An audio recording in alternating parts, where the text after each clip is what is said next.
My name is Jenny. David. Lila, Laurel, Jen, Lisa, Dino, Ari, Kyle, I was a Jehovah's Witness. Jehovah's Witness. FLDS, in the Amish church. the chosen people. I was a Scientologist. I grew up a Mooney, a member of the Unification Church. 2x2. And I am Shunned. shunned. Sean. Shunned. Shunned.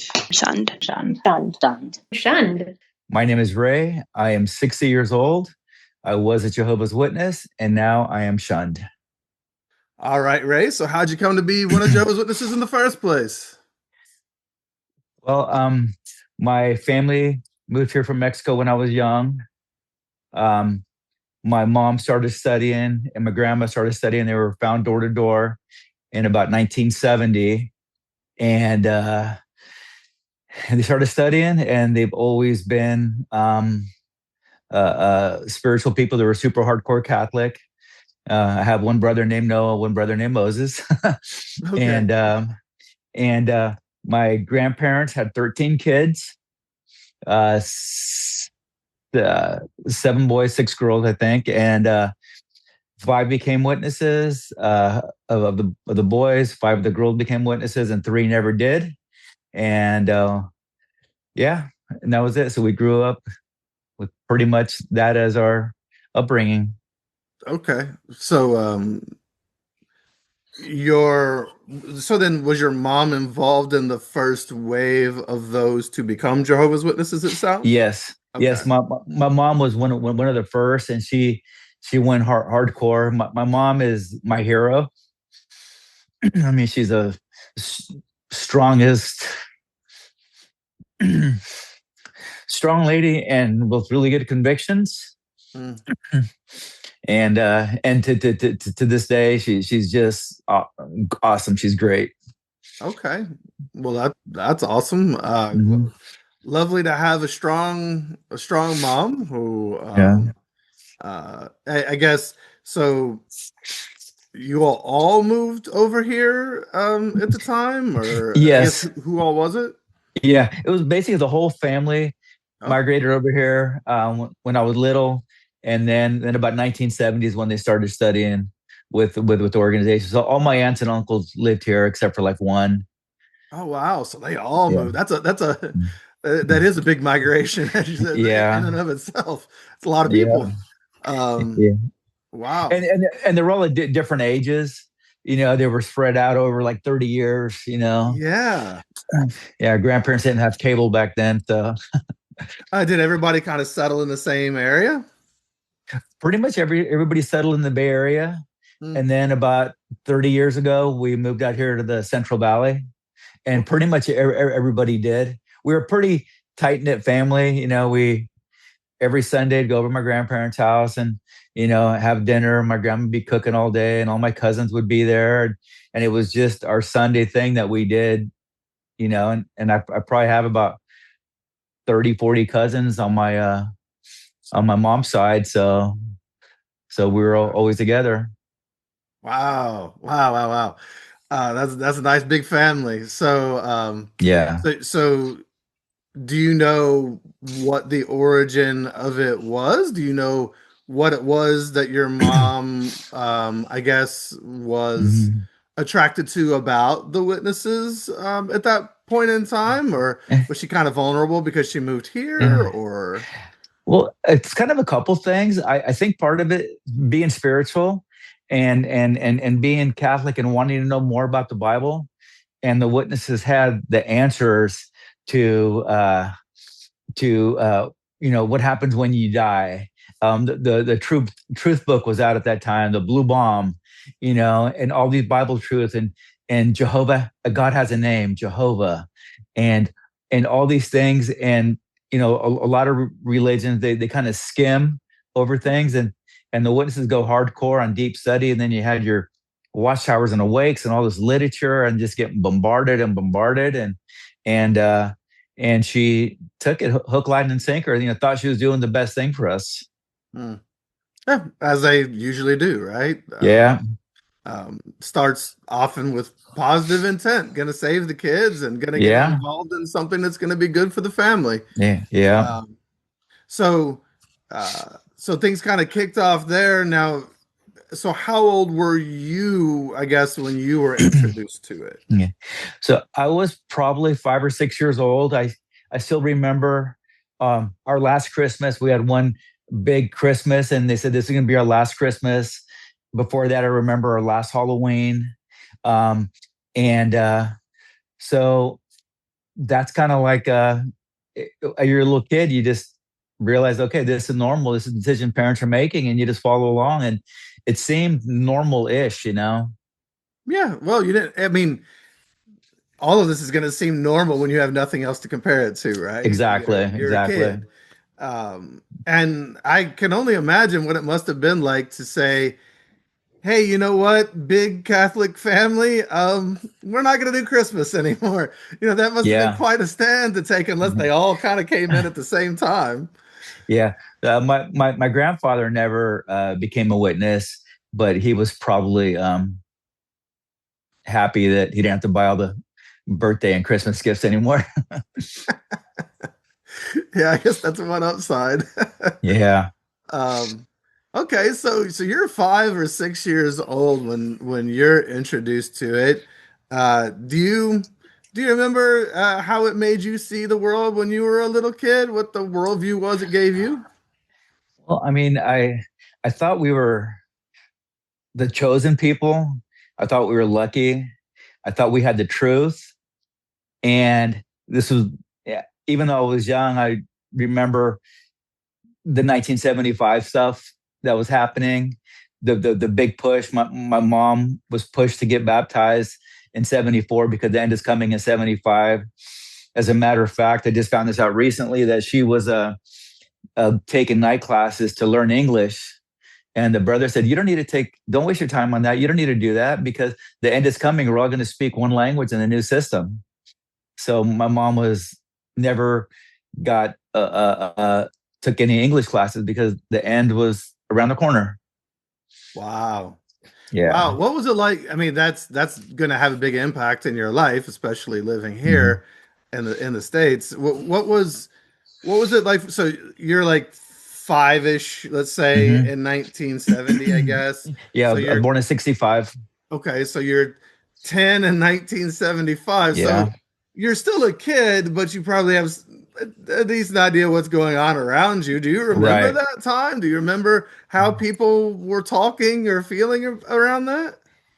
I do remember a little bit because I was raised in a Spanish congregation, Okay. and so there was Mexican, Puerto Rican, Cuban brothers, and we would all go camping, and then big groups of us, like 10 families, and just we would study the watchtower on Sundays at the campsites. I mean, it was that, and I just remember everybody saying the end is so close. We're right there, and I had some really good worldly friends at school, and they were going to die, and it was just sad because how come they're going to die and we get to make it, and it was, that part was hard.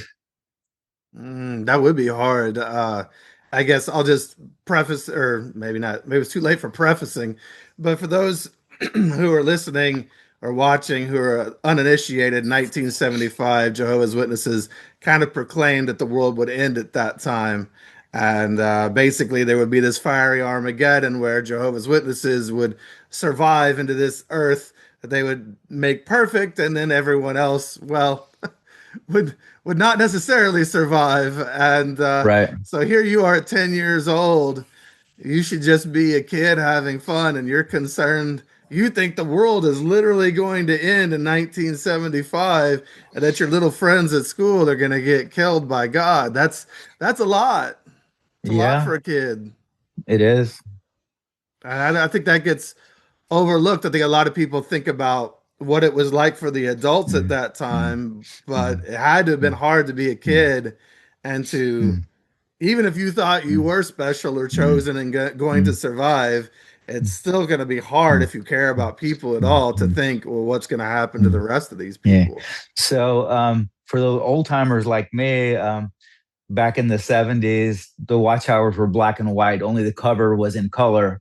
Mm, So everything was in black and white. So as a little kid, you would take your drawing stuff, your pencils and Sharpies or whatever to the meetings, and and you would actually, there were so much scenes on Armageddon and destruction and death and machine guns and knives, and we would always put little blood droplets and put bandages on people and make them like war scenes, do our own artwork, like real graphic, because it was kind of cool because there was so much destruction and death, from the flood and Sodom and Gomorrah to 1975 and Armageddon.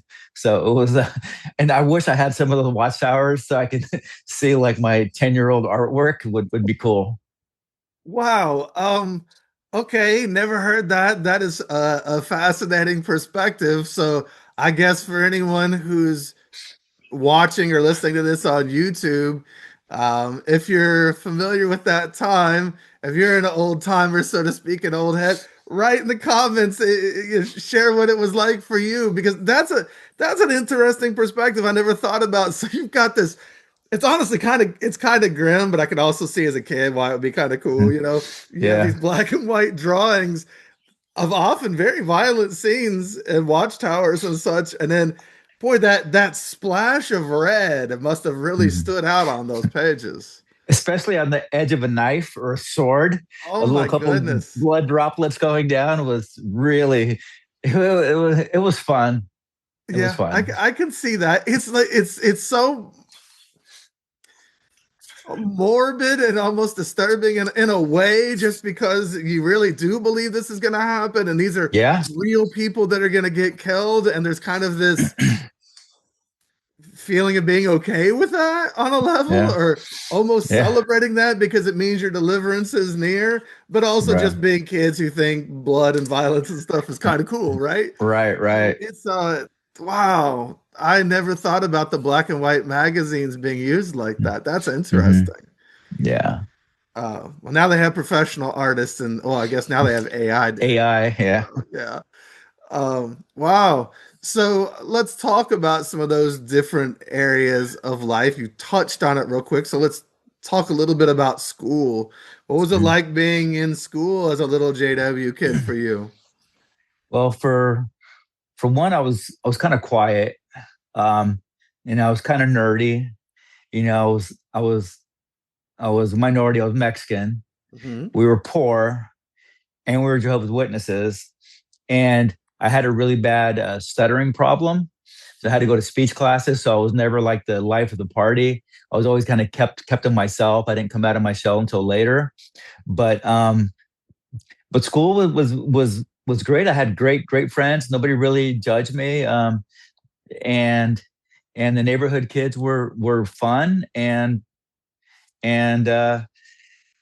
yeah, that's basically what school. It was kind of like just I was just there. I went to my reunions, and you know who are you? Like nobody really knew me, because I was always just in the shadows. I had my group of friends that I hung out with in junior high and high school, and but it was good. It wasn't bad times. I did go to prom. You Oh, know, really? um, yeah. I couldn't play any sports. I was really into BMX back in the early '70s and late '70s. BMX, mongooses with moto mags. I got my mongoose up there with those moto mags probably before Oh, your very time. cool. Yeah. Yeah, but I did race BMX and I was pretty good at it. The elders gave my mom some grief about it because it was competition, but Mhm. I argued it's not a team sport.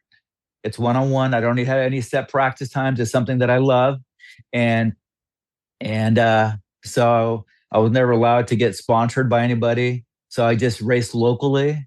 Um, I did win some pretty big races, so I was proud of myself, and that's one of the things that helped me get out of my shell to give me confidence because I was finally good at something, and that love for bicycles got me into motorcycles, and I've ridden cross country 3 times on my choppers and my Harleys, and I've been a couple years ago. I went to Miami, Florida. I've been to San Diego. I've been up to Washington. I've been all over. So so so that's my high school life right there. Right. Well, I think an interesting thing that you bring up and an important point. You got to do these BMX races, and you said that you got to be good at something and you felt some pride and it helped you come out of your shell. And I think that's one of the reasons they don't want people to do these things, because they don't want you to come out of your shell necessarily. They Right. don't want you to feel good or to have pride in yourself. They want you to feel like a good for nothing slave for Jehovah who needs them. And if Yep. you actually feel good about yourself, Mhm. maybe you won't stick around. Right. Right. So I think that's I'm glad you got to have that experience, and it sounds like it's bled into a lot of your life. I think you said earlier, I don't know if it was in the backroom interview, that you build motorcycles and such as well, Yes. right? Yeah. Yes. Okay. So it's really translated into a whole lot of Mhm. experiences for you. Great. Yeah. It's Yeah. been good. Okay. So, sounds like you did pretty well in school. Did you have any of the typical JW awkwardness of the not being able to do the flag salute, Mhm. or uh, not celebrating birthdays and such, or did you kind of ride a line with that stuff? Um, that stuff didn't bother me, like holidays weren't that big of a deal, birthdays weren't that big of a deal. You know, what's a term that all JW kids have? Well, I get presents the whole year, not just on Christmas or Is my that true? birthdays.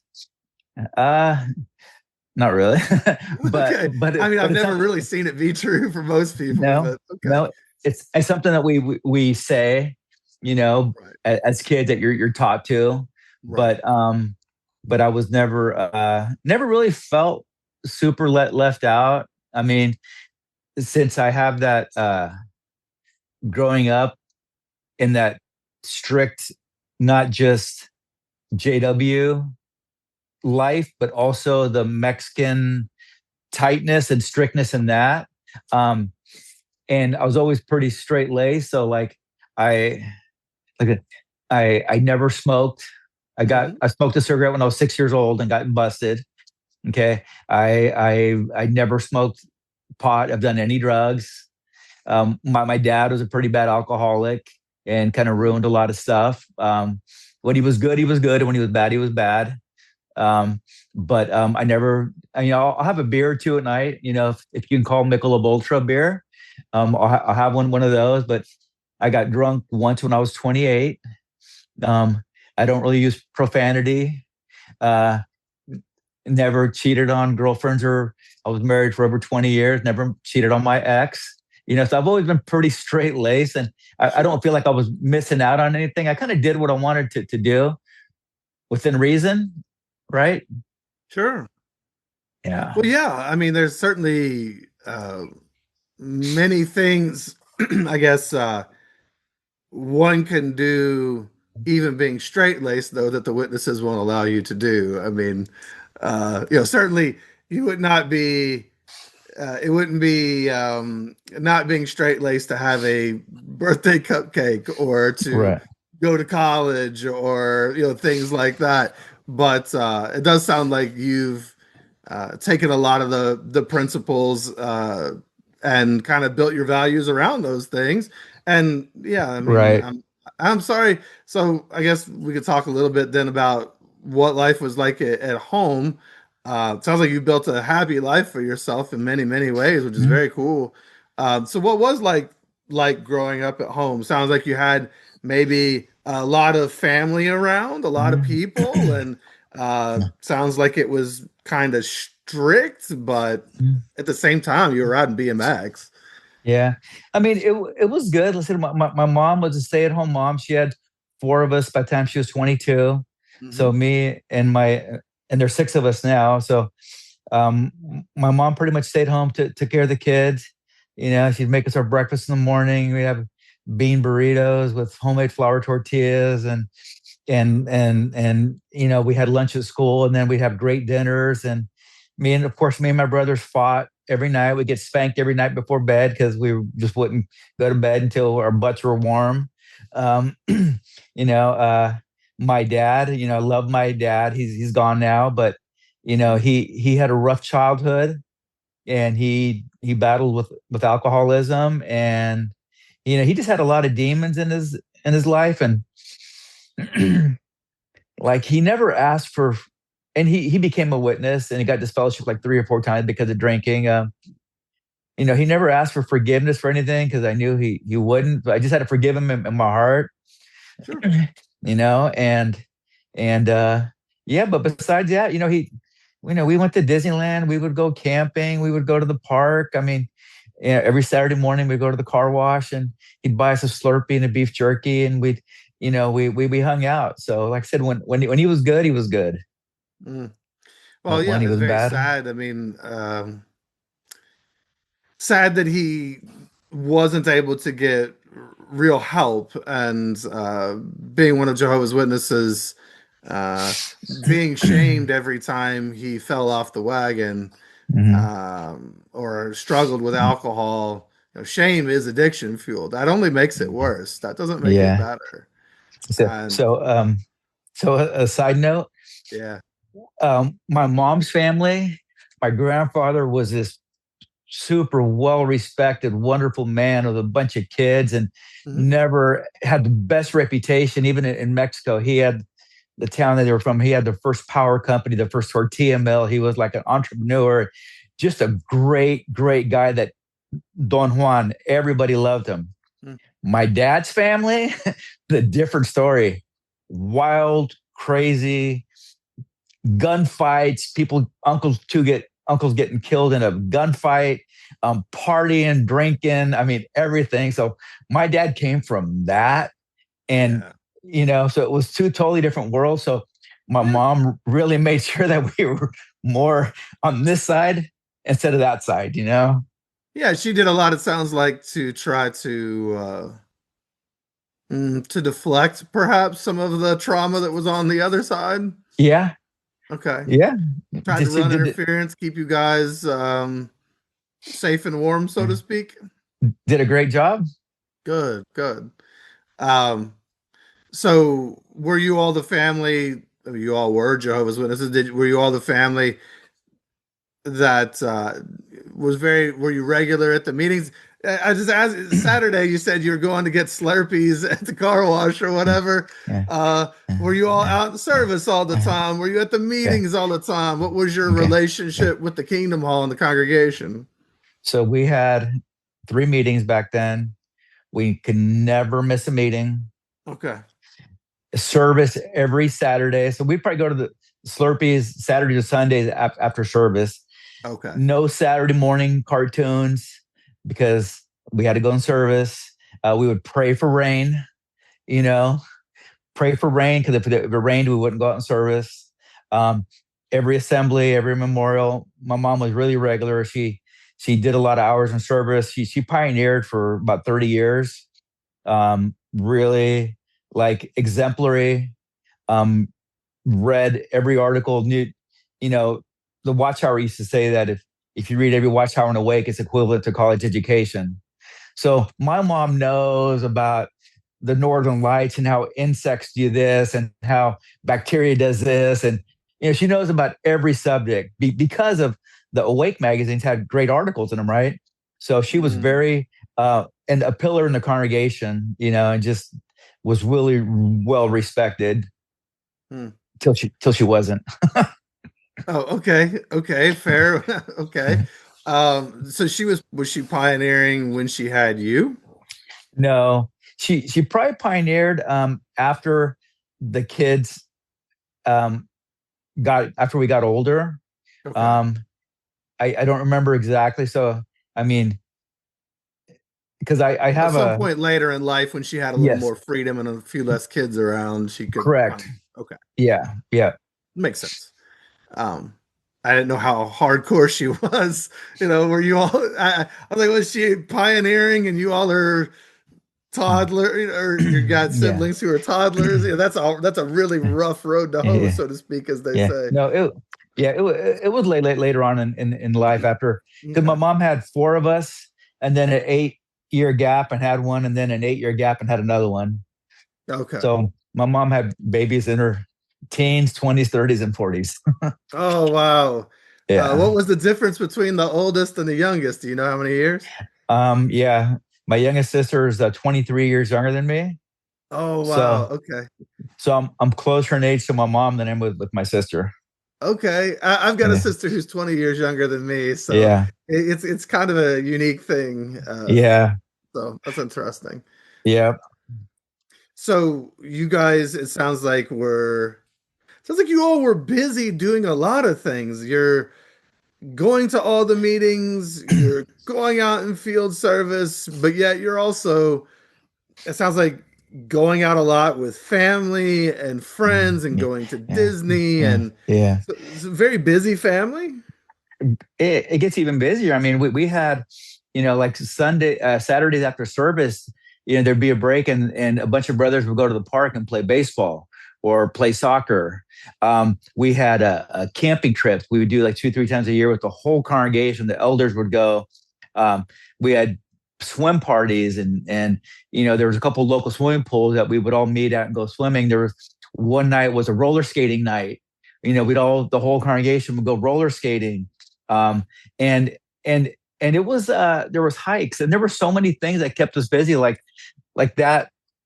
And that's how you keep people you keep them on the hamster wheel, you keep them going, right? Oh, of So we course.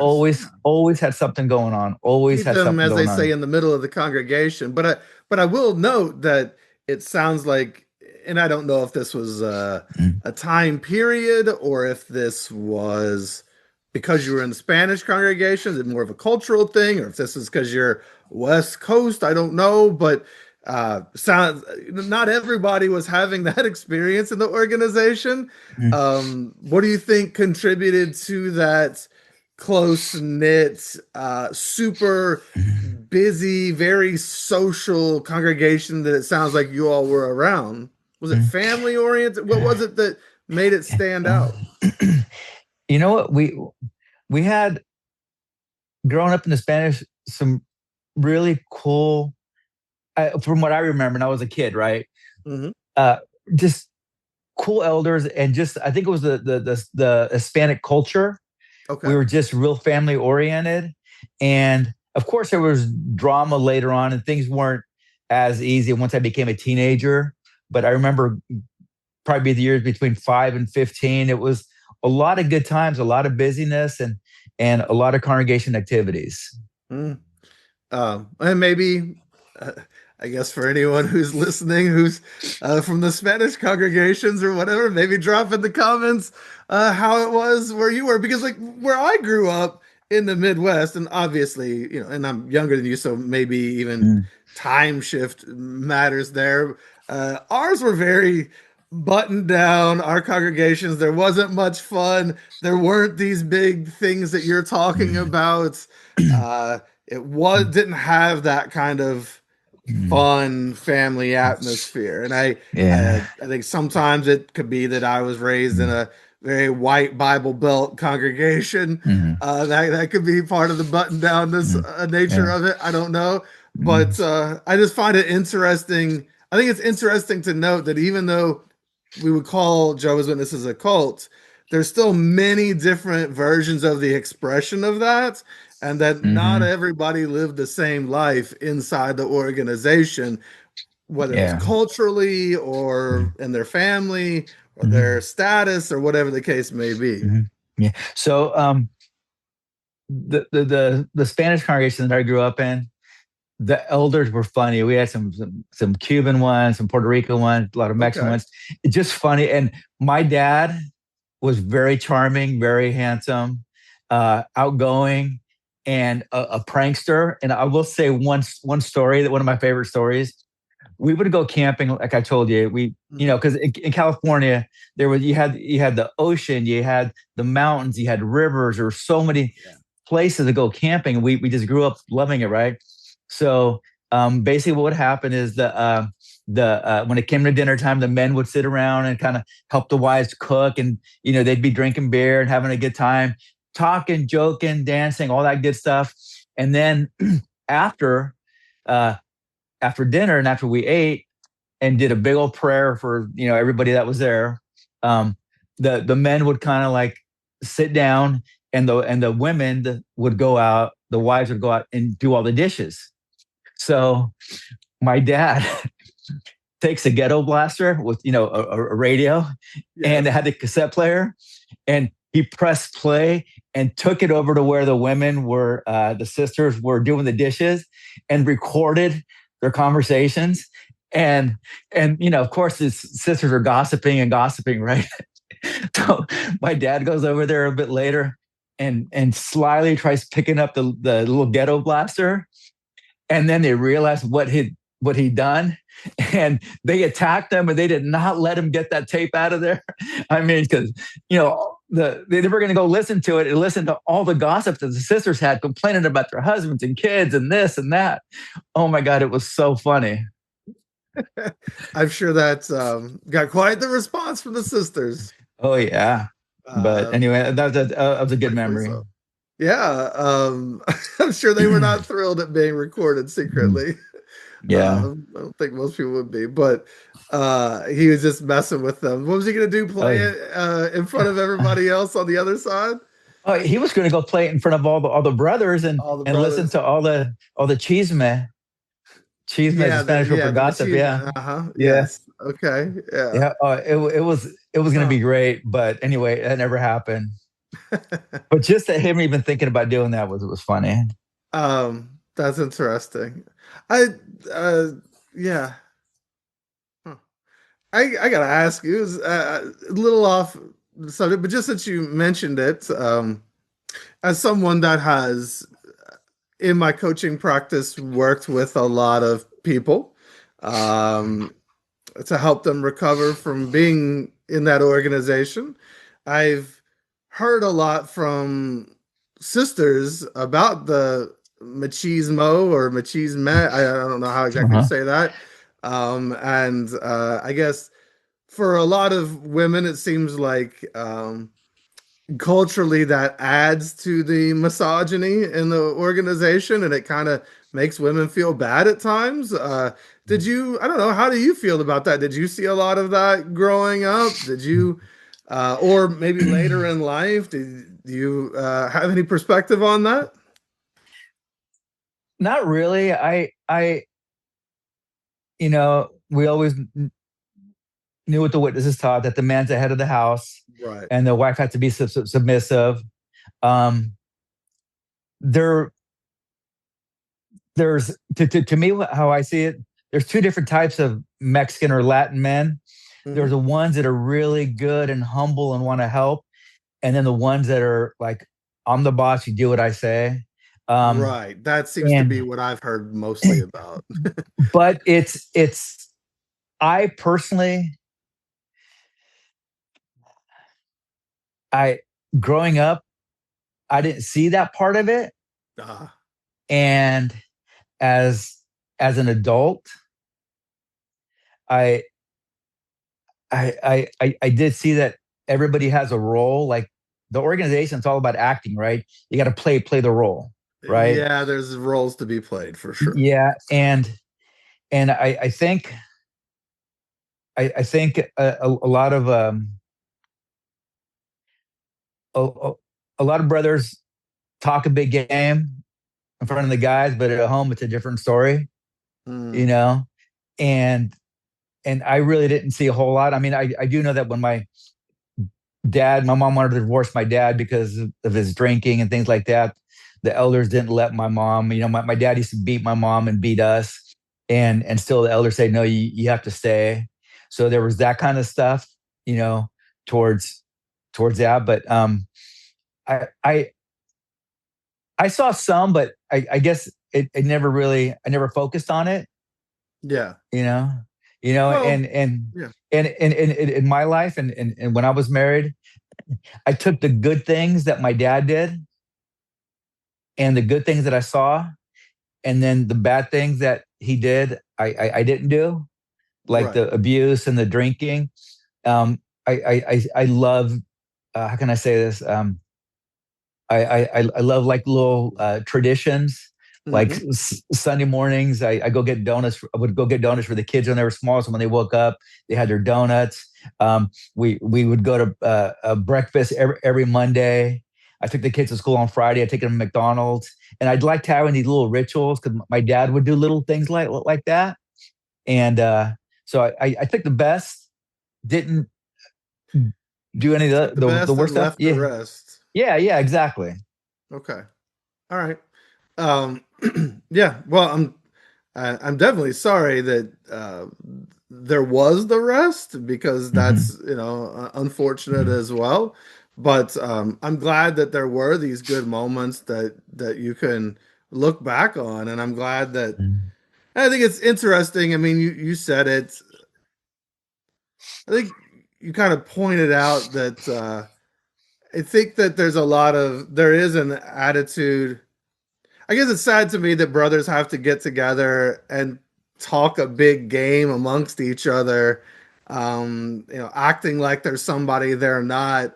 I guess it just, I mean, we could do a whole talk about the misogyny and the patriarchy and such, but it's just, it's sad that so many guys are having to act like they're, I don't know, some big tough head of the household at home, because that's not a healthy thing to be in the first place.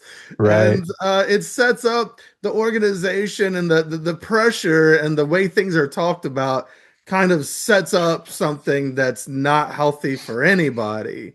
right. Like I remember I was never comfortable as the head of the house, so to speak. I would tell Jenny, my wife, like, I don't want somebody who walks 20 steps behind me. I want a partner. I want somebody who's next to me in life, right? And sometimes there's going to be things that you're better at or whatever, and you need to take that on, and I'll take something else on or whatever. We should be a team. But the Yeah. witnesses kind of make it this almost like male versus female. Mhm. uh it's a weird dichotomy, and then culturally that can come into play in many different ways. Yeah. So it's just something I've heard a lot about, so I just thought Mhm. I'd get some perspective, because I'm sure there's a lot of different perspectives on that in the Hispanic culture. I mean, I know there's a lot of different perspectives on it in just the male female culture of the Right. witnesses. It's it really creates in the roles that they give a lot of discord at times, because there are these roles, and there's different levels of power associated with those roles. Mhm. Well, we've all heard that saying that you attract more bees with honey than with vinegar. Yeah. Um, so my grandparents, I talked about my grandparents. Yeah. They had 13 kids. My grandfather, Juan, he was such a well-respected man, and my grandmother loved him so much, and we had so much respect for him Hmm. that when we would go to his house, he would be in his Easy Boy recliner, all comfy, sitting there watching TV, and my grandmother would be in a little wooden chair next to him that was set a little higher because she just loved to serve and take care of him.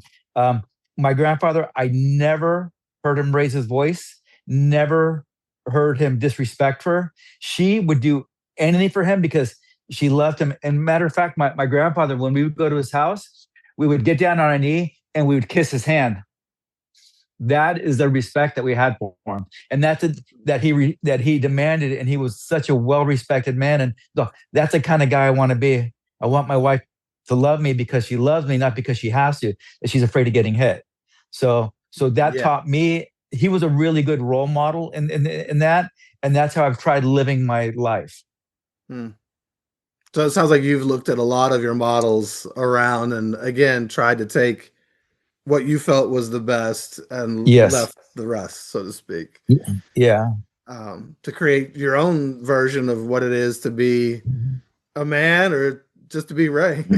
Yeah. Yeah. Through your own life experiences and such. No, just what we all do. We all are a byproduct of a lot of things in our lives, and what we make of it. Right? It's what we make of it at the end. Yeah. And I'm glad that you've been able to do that for yourself, and um, to treat people well in the process. That's kindness is never kindness is not usually the wrong thing. You know, Right. gotta be kind to people.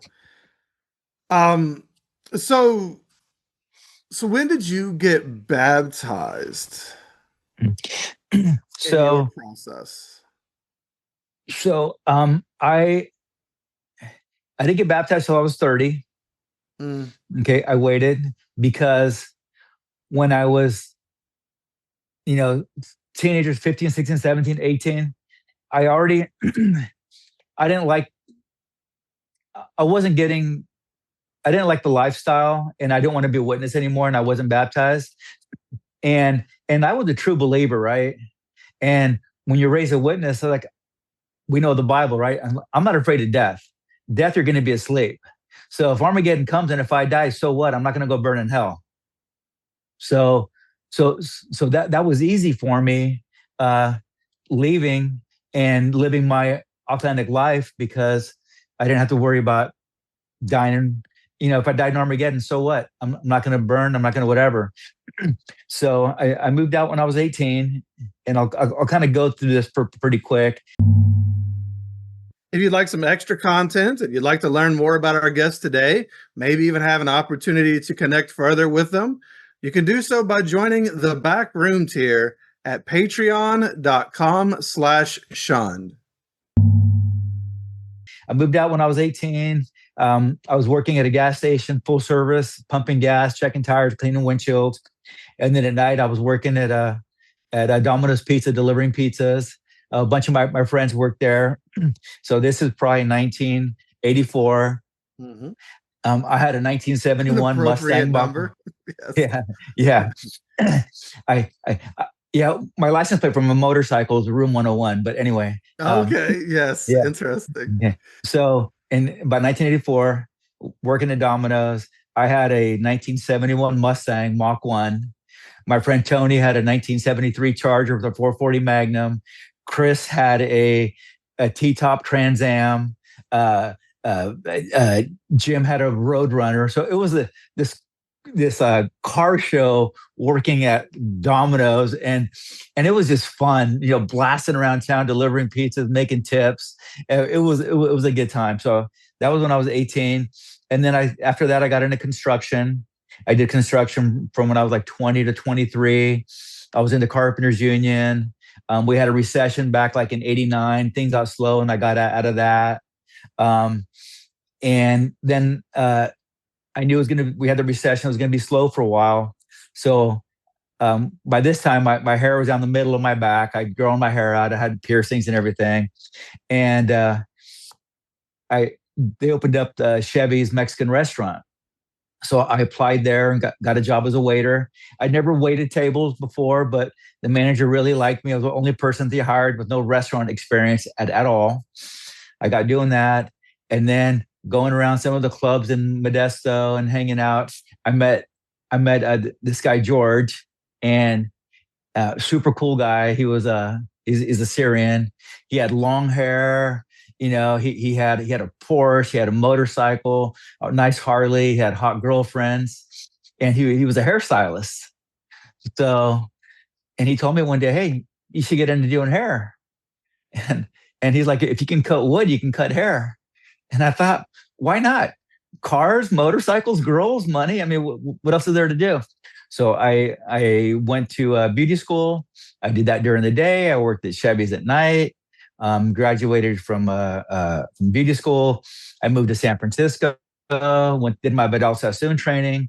I was there for 2 years, living in the city, having a great time. Made great friends there. Good experiences. But by this time, I was 29, and I'm getting older. I'm getting old. I'm 29. You know, what am I doing?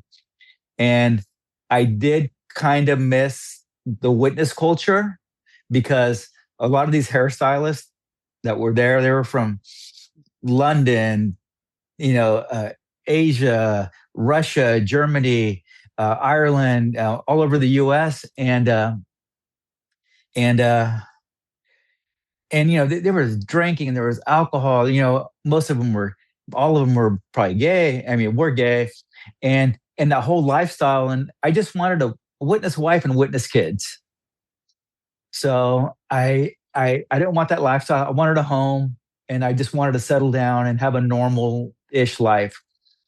I moved back to Modesto, started studying, had cut my hair by this time, took my earrings out, got baptized, met a girl, and got married. So that's a real quick version of my life from 18 to 30. Okay, I got a few questions. Yep. So 18, you go off into this other life. Yeah. You were not baptized, so No. that didn't come into play. But how did everybody react when Ray doesn't get baptized, isn't hanging around the congregation, and is off having, sounds like a pretty cool time, having Yeah. fun with your cars and your friends, and taking on these other challenges of life? How did everybody else react? All the people that had been in your life leading up to that time, whether it was your mom and dad, I guess siblings, big family, how did everybody react? Um, yeah, I had a couple aunts. One aunt was her and her husband were circuit overseers in Mexico, and she would write me letters all the time, try to encourage me. And I had a stack of letters didn't even open.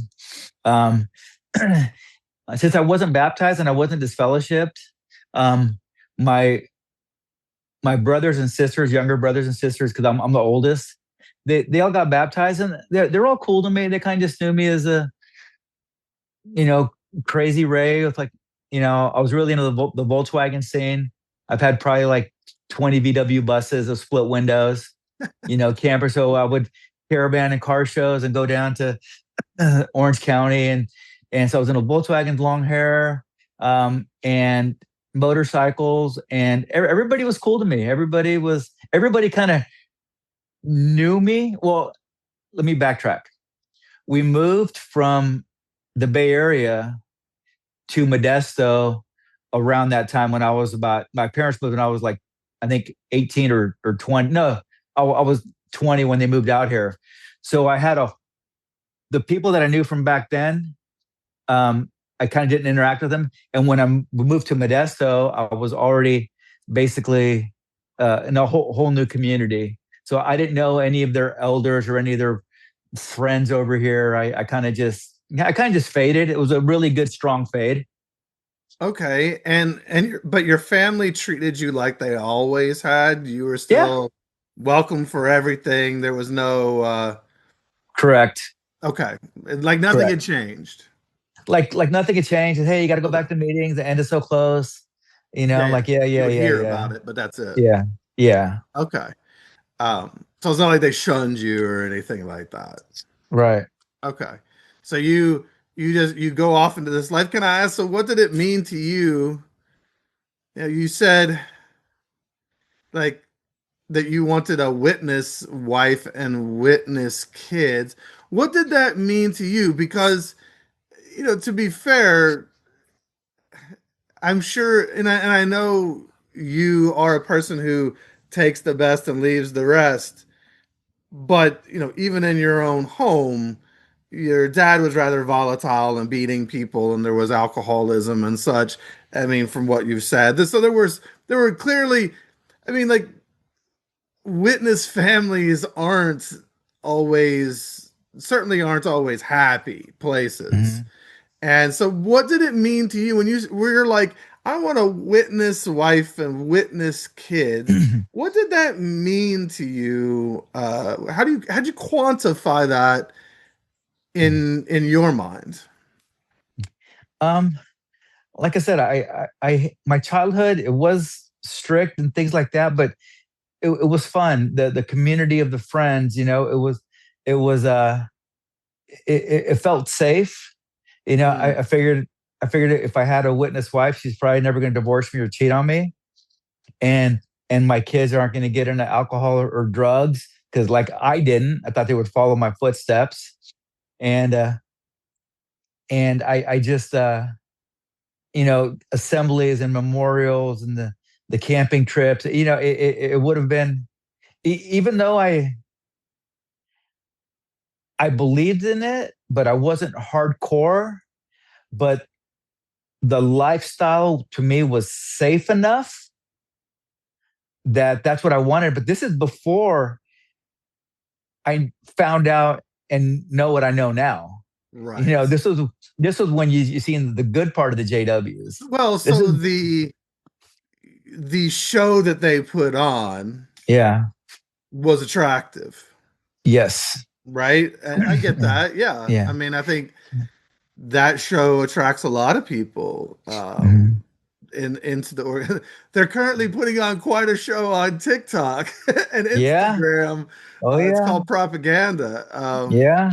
But yeah, they put on quite a show at times, and also it the communal aspect of it, it can be very attractive to Yeah. folks. And it sounds like you had truly just a fun group of people around too, Yeah. which would have been hard to walk away from. I can Yeah. understand. Yeah. Both my brothers, they both married witnesses. They're still married. They had, from what I saw, happy families and Sure. happy community. And I'm like, you know what? I want that. I want that. Like I was never wild, but I kind of did what I wanted to do, and and I was just ready to, I guess, settle down. And to me, being on the safe side, and what's kind of weird in the back of my head, like I dated a lot of girls from like 16 to 29, a lot of nice girls that that that would have made good enough partners, but since they weren't witnesses, I always knew I was going to date these girls but not marry them. I always knew that. I always like cock blocked myself from letting myself go further, because someday I'm going to have a witness girl, And it's kind of weird, the mental gymnastics we can play with ourselves, with our own head. We can talk ourselves into anything. And that's kind of what I allowed myself to be with these girls. Like we would go out and go on trips and have sex and all that good stuff, but I wouldn't take a birthday present or Christmas present or, you know what I'm saying? And I wouldn't smoke, pot or anything. They would do it, but I wouldn't do it. So we had our lines that we would cross, and we could justify certain things, and yeah. Well, So I mean, isn't that interesting? Because on the backside of that, you also have a narrative that witness life is the best life, yes, right? And so um, there's it's playing you on both sides. On one, so you're not gonna give a really wonderful worldly, in quotes, woman a chance to have a real relationship or a deep relationship that's lasting, yeah. because you have this other story internally that the witness Mhm. life is the best life because you've been told that since you were a childhood. So it's interesting how it gets you coming and going. Yeah, Both like you can't escape it. It's like yeah. what you're ingrained and taught. It's hard to deconstruct from that. So maybe I was physically out, mentally in. You know, Oh, I'm sure. you, you Yeah, it know, sounds like it. You're because both. yeah, because I to me it just made sense. It made sense that the earth is going to be a paradise. Like this is what God wanted. His plan's going to happen. So this is it's got to be the truth. You know how dumb that we're going to go to heaven or go to whatever. I just being reincarnated. I didn't really believe in any of that. I couldn't, and I still can't. Sure, but I mean, as I know you and I talked a little bit earlier about like Bart Ehrman and things like Yeah. that, biblical scholarship and such. Jehovah's Witnesses know the version of the Bible they have, and they know the narratives they've been told, Mm-hmm. but they don't look into anything outside of that. It's just a You're repetition of the same messages, which is then why when you leave and you're physically out, you might still be mentally in because you still believe everything they taught you, right? Like that echo chamber. right, right. It's like, you're right. You said earlier, I love that your mom genuinely learned some things and had some knowledge. And sounds like your mom's this curious person who likes to learn, and that's awesome. But it's like the Awake is not like college. Like, No, it's not at all. It's just that we were told that all that's what the we were time. told. So we could easily believe that, but if you go to college, you would see that it's vastly different, right? Right, right. It's just, but it's all these things that our perspective is shaped by because it is so hardcore and because it is around us all the time, and because we are in the middle of the congregation. It's very hard to leave that, It is. which is why we have to have so much love and Mm-hmm. respect for anyone who's able to leave it, however they get out, because this thing it's all encompassing. It becomes your entire identity. It's the way you think, it's the way you feel, it's the way you move throughout the world. And it takes a very strong person to eventually walk away from that in some way. It's very hard. Black or white, all or nothing. Yeah. So then let's pick back up. You're 29 years old. You're you've lived a life in between 18 and 29 where you've gone out and tried to you've discovered some things about yourself. You've got this career now and different things, but you also said you got baptized at 30. So how did that transition over from 29 to 30 where you go back, you start studying, and then you get baptized? Yeah. So I had a I had my yeah, when I moved back, said I started studying. There's a couple brothers that I was close to. I started studying, started going back to meetings, and and I think I was baptized within like 6 months. Wow. Yeah, of moving back, um, and and then about 4 months after that, I met my ex-wife. So I thought Jehovah had blessed me. Oh wow. So you see how fast all of that went. Six It months went you're quick, yeah, baptized, four more you're married, right? yeah, yeah. Oh, can I ask? Well, wait, you did say you didn't meet your bride to be until after you were baptized? After I was baptized, Oh yes. wow, okay. Because a lot of people will go back, right? Because they know someone and they want to get baptized to marry someone. But you actually legitimately didn't even meet this person until afterwards. So yeah, I can see why you thought you were blessed.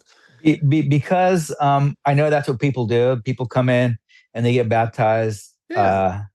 because of that, and I purposely didn't want to meet anybody, and until I wanted to do it Jehovah's way, do it the right way. Mm. So that's why I wasn't dating anybody. I just waited. So then you end up getting married. Well, you said 4 months after you're baptized, Yeah. Uh, and so how does I life met her. progress? Yeah. Yeah.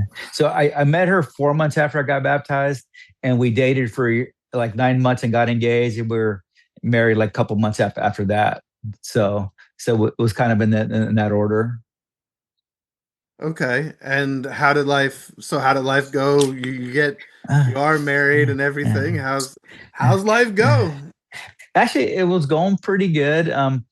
When I moved back from San Francisco to live in Modesto, um, within 6 months, I opened up my own hair salon, and and then I met my ex, and things were going good. Business was good. I had plenty of stylists. A lot of the locals and brothers and sisters were coming in, getting their haircuts because I was this Ray guy from San Francisco that rode a motorcycle, had a hair salon, and I was cool, and so I was kind of got pretty popular. So things were going really, really good. We were married a couple years, had a kid, and then had another kid 2 years later, and it was just like a normal witness family, except I never reached out for any privileges. I did Bible readings. That's about it. I never held the mics, never did the sound. I never reached out. Um, I don't want any of the responsibilities. I just like being a publisher, seat warmer. Another thing, Again, you were taking the best and leaving the rest. I think we have a theme here. Yeah. You were living the life you wanted to live in many ways, and taking the, I guess, the community aspect of the witnesses, and I guess the safe marriage and kids thing, but you weren't getting involved in the other parts of it. Right. So Interesting. I think in the 22 years we were married, I went out in service one time.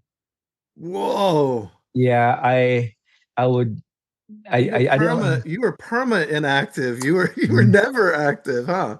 But there's a loophole where if you do family study, you get an hour a week with unbaptized kids. So I got Ah. my 4 hours there. And then again, I was a believer, and upstairs in my salon, I had an office where I had all my literature there. So when I had clients that were teachers, I would give them the school brochures before school started. Um, I had clients that were doctors and nurses, and I would give them the blood brochure. I was able to preach a lot. Hmm. I loved the prophecy, the book of Daniel, the 2,520 years from 607 to 1914. That's why we're known. We know we have the truth. And so I was able to do a lot of informal witnessing. So I was able to check those hours, but door to door, I went out one time. Wow. Like my kids, my son pioneered for a while. My ex pioneered for about 6 years, but I I never went out in service with my kids, not one time. That is an interesting way to do that. Wow. Mhm. You really were marching to the beat of your own Mhm. drummer with all of this. Yeah. So, and then I had a lot of clients that were in other churches, of course, and the youth pastors and things like that. So, I I kind of thought myself as a youth pastor at the congregation because um, my kids, they had a bunch of friends, and they would come over and go swimming all the time. We would take them I would organize trips to go camping, to go bicycle riding through Yosemite. The kids were always invited here, always had pizza parties here. Um, my ex and I, once a month, would invite a different JW family from our hall or somebody we knew for family study on a Monday night. And we would have dinner, and then I would have them tell their story to encourage my kids. So so like we pretty much had every family in the congregation, the local congregations for years. Everybody has known that the Ramirez house is a social house. You know, I redid my backyard with swings for the kids, and it was just what I wasn't doing spiritually. I was doing more of a community, like a youth pastor type thing that I felt. So I was good with that. Well, again, in the spirit of taking the best and leaving the rest, you are doing it in like this fun way, but not the button down formal way. You're not Correct. formally going out and knocking on strangers' doors. You were trying to encourage people within, and including your own kids, Mm-hmm. with the people within, and then also just you believe this thing, so you're just naturally talking to people about it Yeah. without needing this Mm-hmm. formal ministry that is forced.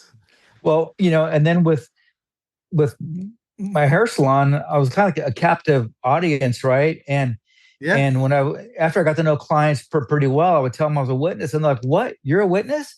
Wait a sec. You're kind of normal. You ride a motorcycle. You do fun things. You don't seem like the nerdy witness type." So that was kind of like, I mean, I didn't have, you know, tattoos or piercings or anything, but they had, everybody has a vision of what witnesses are. They're just a bunch of nerdy people, and and not real people, So that kind of broke the ice a little bit, with some of these people, kind of breaking down the stereotypes of what a witness should be or is. Well, because you were being authentic. It sounds like in the middle of you were kind of being authentically Ray, as much as you could be. Yeah. While in the middle of this thing, because that's what they're noticing is they're like, wow, Ray, you seem sincere and real. Yeah. Whereas the other people, I think another word for nerdy could be fake Yes. or performative. And so they were saying that you were doing this, you were just being Ray. That's Yeah. interesting. Mhm. Even rare in the organization, probably. Yeah. Some people liked it, some people hated it, but Yeah, I'm whatever. sure it didn't make you popular with some folks. You know what? The brothers always encouraged me to go out in service. Come on, just go out in Yeah. service anytime. I was like, I can't. I'm busy. I'm supporting 2 pioneers. I'm working 2 jobs. I was like, I'm doing what I can. Don't judge me. We all get the same prize, right? Yep. Supposedly, yeah. Wow. Yeah. Yeah. Um, hmm. That's yeah. Well, like you said, that wouldn't be popular because they want everyone to do Mhm. everything the same way. So uh Yeah. that's not always gonna make you everyone's favorite. Yeah. Hmm. Yeah. So I never commented. I would do Bible readings every couple months, but I never wanted to do a number 3 or 4 talk. I never did demonstrations, never wanted to carry the mics. I didn't reach out for any of that stuff. And they would offer me, I'm like, nope, I'm good. One elder that was on my disfellowshipping committee, he always said, you've always been a slacker. I'm like, okay, thanks. um I'm glad we're having this discussion because I think that you represent there's a portion of Jehovah's Witnesses out there that are like the social JWs. They probably do believe it, as well, but socially it's like it's like joining a club. It's they just want to like go, they want to be themselves, they want to have their life but also have this community Yeah. and believe what they believe, and they don't want to have to engage in all the performative formal stuff. Yeah. And I think it's interesting that you're out because I think sometimes, again, there's 2 ways to make the truth your own. You can take the doctrine and everything and become that and take it on as a full identity, or you can take what's called the truth and pick and choose what you like about it and what you believe and how you want to execute it and make that your own. And it sounds like you were kind of the latter. You believe this, but you're kind of executing it the way that you feel comfortable with. Well, I did a lot of research on psychology stuff and all these terms, Stockholm syndrome, and Sure. a sunk cost fallacy and Sure. a confirmation bias, and Codependency, lots of C's. yeah, yeah, a lot of things, manipulative things that happened in the organization that we Oh yeah. we can allow ourselves to do or not to do, and yeah, and once you start thinking for yourself, that's when it gets scary. Yeah, it does. They don't like Yeah, that. And yeah. it usually means the end of things. Oh, and that's where we're going next. Okay, so take it away. How do you start thinking for yourself, I guess? So, my ex was a pretty normal witness. Wasn't a pioneer. We just, we would have fun. We like to go to motorcycle rallies. She, uh, we would just have fun, like a normal relationship. And then once the kids got into junior high school, um, she I told her, hey, you can go out and get a job now to help support me. And she didn't want to work. She wanted to pioneer. I said, no, no, I don't want you to pioneer. Just, you know, anyway, she won. She ended up pioneering.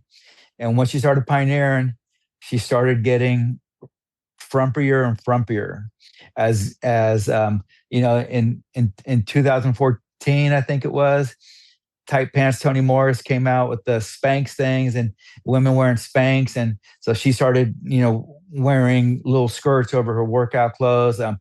Wasn't wearing anything like tight fitting and more long dresses, loose blouses. Started getting just kind of frumpy and started being out in service and pioneering with elders and all all her friends, all their husbands were all servants and elders, and I wasn't. I'm not going to do that. And she wanted probably that title, being an elderette, and I'm like, no. And the frumpier spiritual, whatever she was More going towards, that, conservative in all aspects. in all aspects. And it kind of was pushing me away. And then when Toni Morris started getting really into his stuff and the Spanx, and if you don't go out in service, you're blood guilty, and all this stuff, it started like, I was getting like, wait a sec, this is way too much control. This is too much. I'm not really liking this a whole lot. And then so by her attitude and how she was with me and the kids, I mean, she would make the kids, she had a board to do their chores and to do Bible readings and pushing them to get more spiritual. And everything was just almost too much. And it was pushing me away because this isn't the person that I married, And so by this time, I was working I had my hair salon. We had a little recession. Things were going kind of slow. And I started going back to the construction, doing union work. And I worked myself up from carpenter to a foreman to superintendent, started getting more responsibilities. And where am I going with that? And I started to question more things because I had a lot of time on the road, and I was making more money at the time. So I wanted to do a trip to Europe. I was always a broke ass Mexican forever. And now I was finally making some decent money. I wanted to take my family on a vacation to Europe. Then Toni Morris gave that talk. Brothers, if you're going to Disneyland instead of going to Bethel, what are your priorities? Do you remember that? Do you remember that talk? Yes. Yeah. So she said, hey, we're not going to go to Europe. We have to go to Bethel first. And that's way across country, California to New York. Yeah. I'm like, no, I want to go to Europe. I want to take the kids to Spain and France. And she's like, no, we have to go to Bethel. So, okay. So we did 2 weeks in New York. Begrudgingly, I kind of really didn't want to go, but we went. First, we went to go visit Patterson and the branch in Warwick that just got built. And it all seemed kind of robotic and culty to me. And I was already questioning some stuff, and it was just kind of like, eh. Then we got back to New York, and we did all the tours, and what a lot of witnesses do when they go to New York and they go to the Met Museum, they do the Woman and the Offspring tour. Have you heard of that? Not that one specifically. I just know that there's a lot of different tours that are very JW focused, where they conveniently move beyond the exhibits that do not fit their narrative. Yeah. So, yes. Yeah.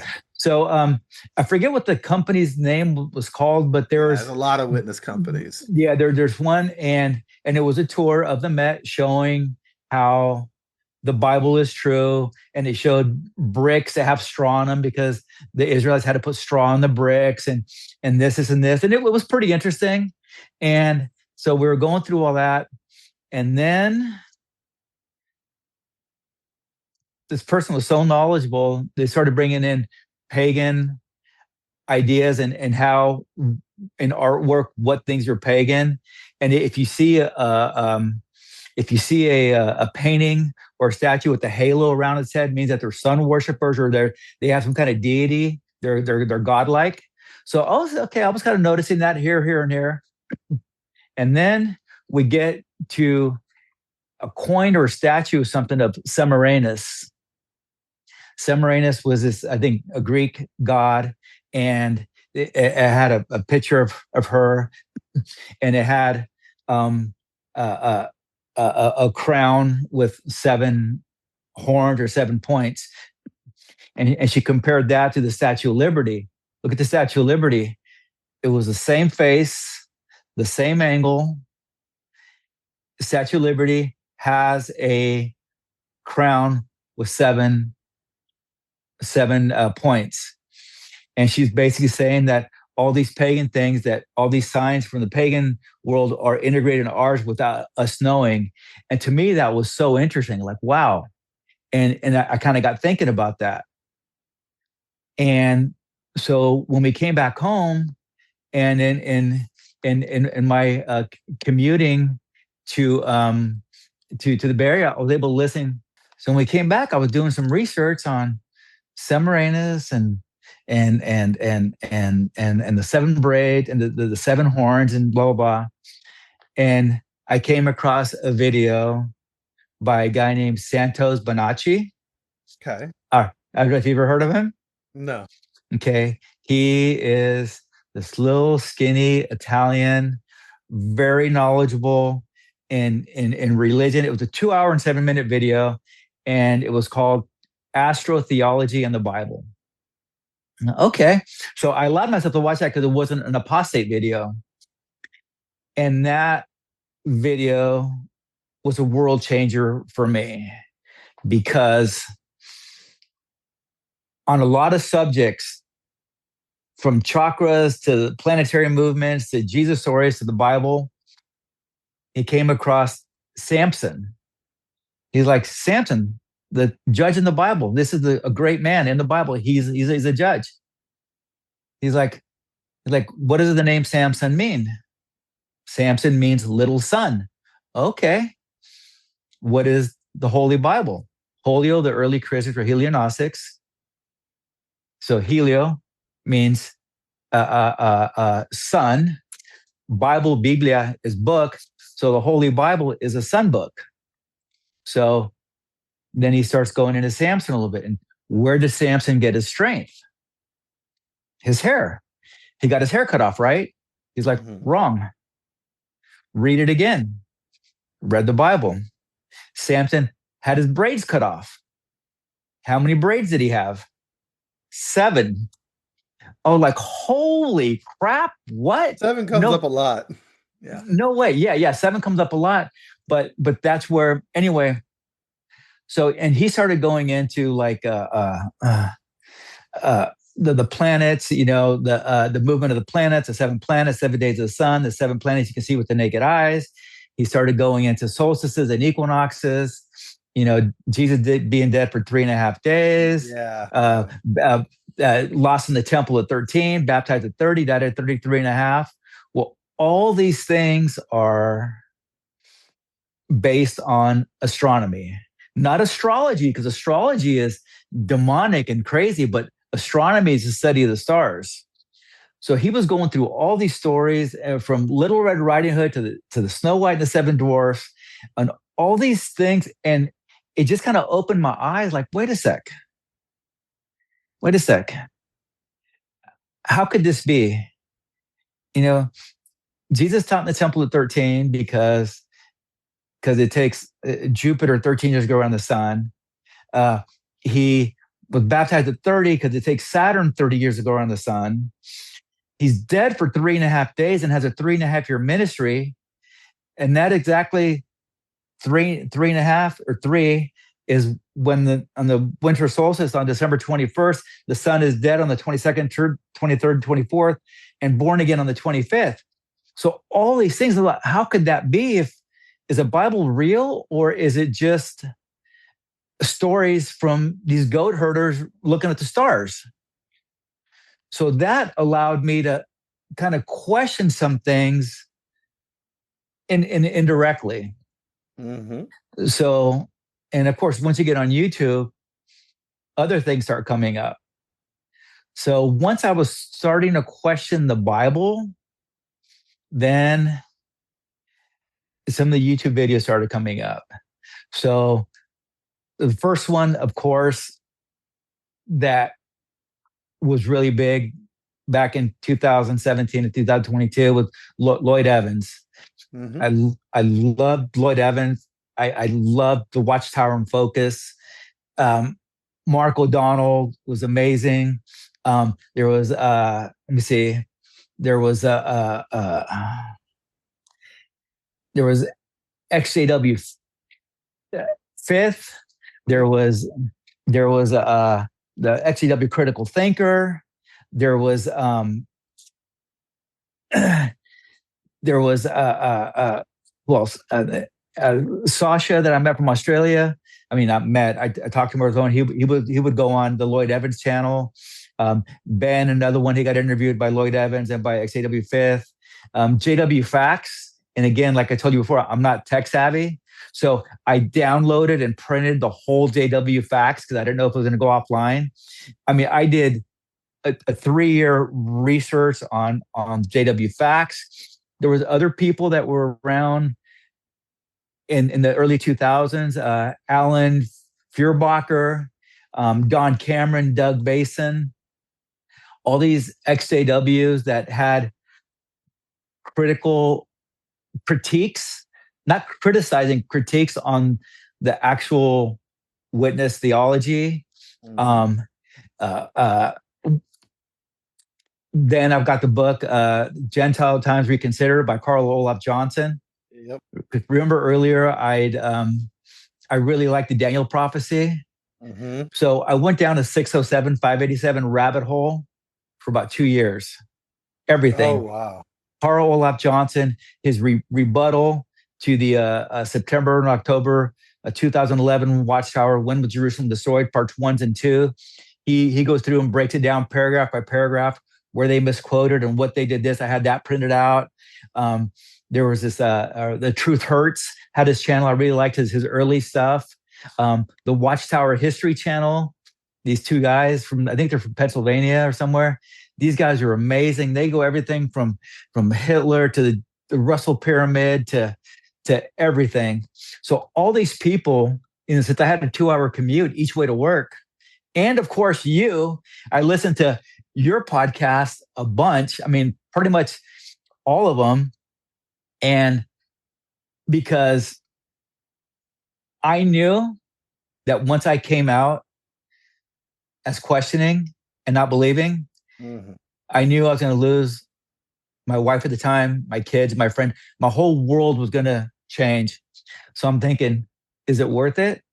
And the more research I did, and not only that, but I also reached out to people. The first one that I reached out to was Sasha.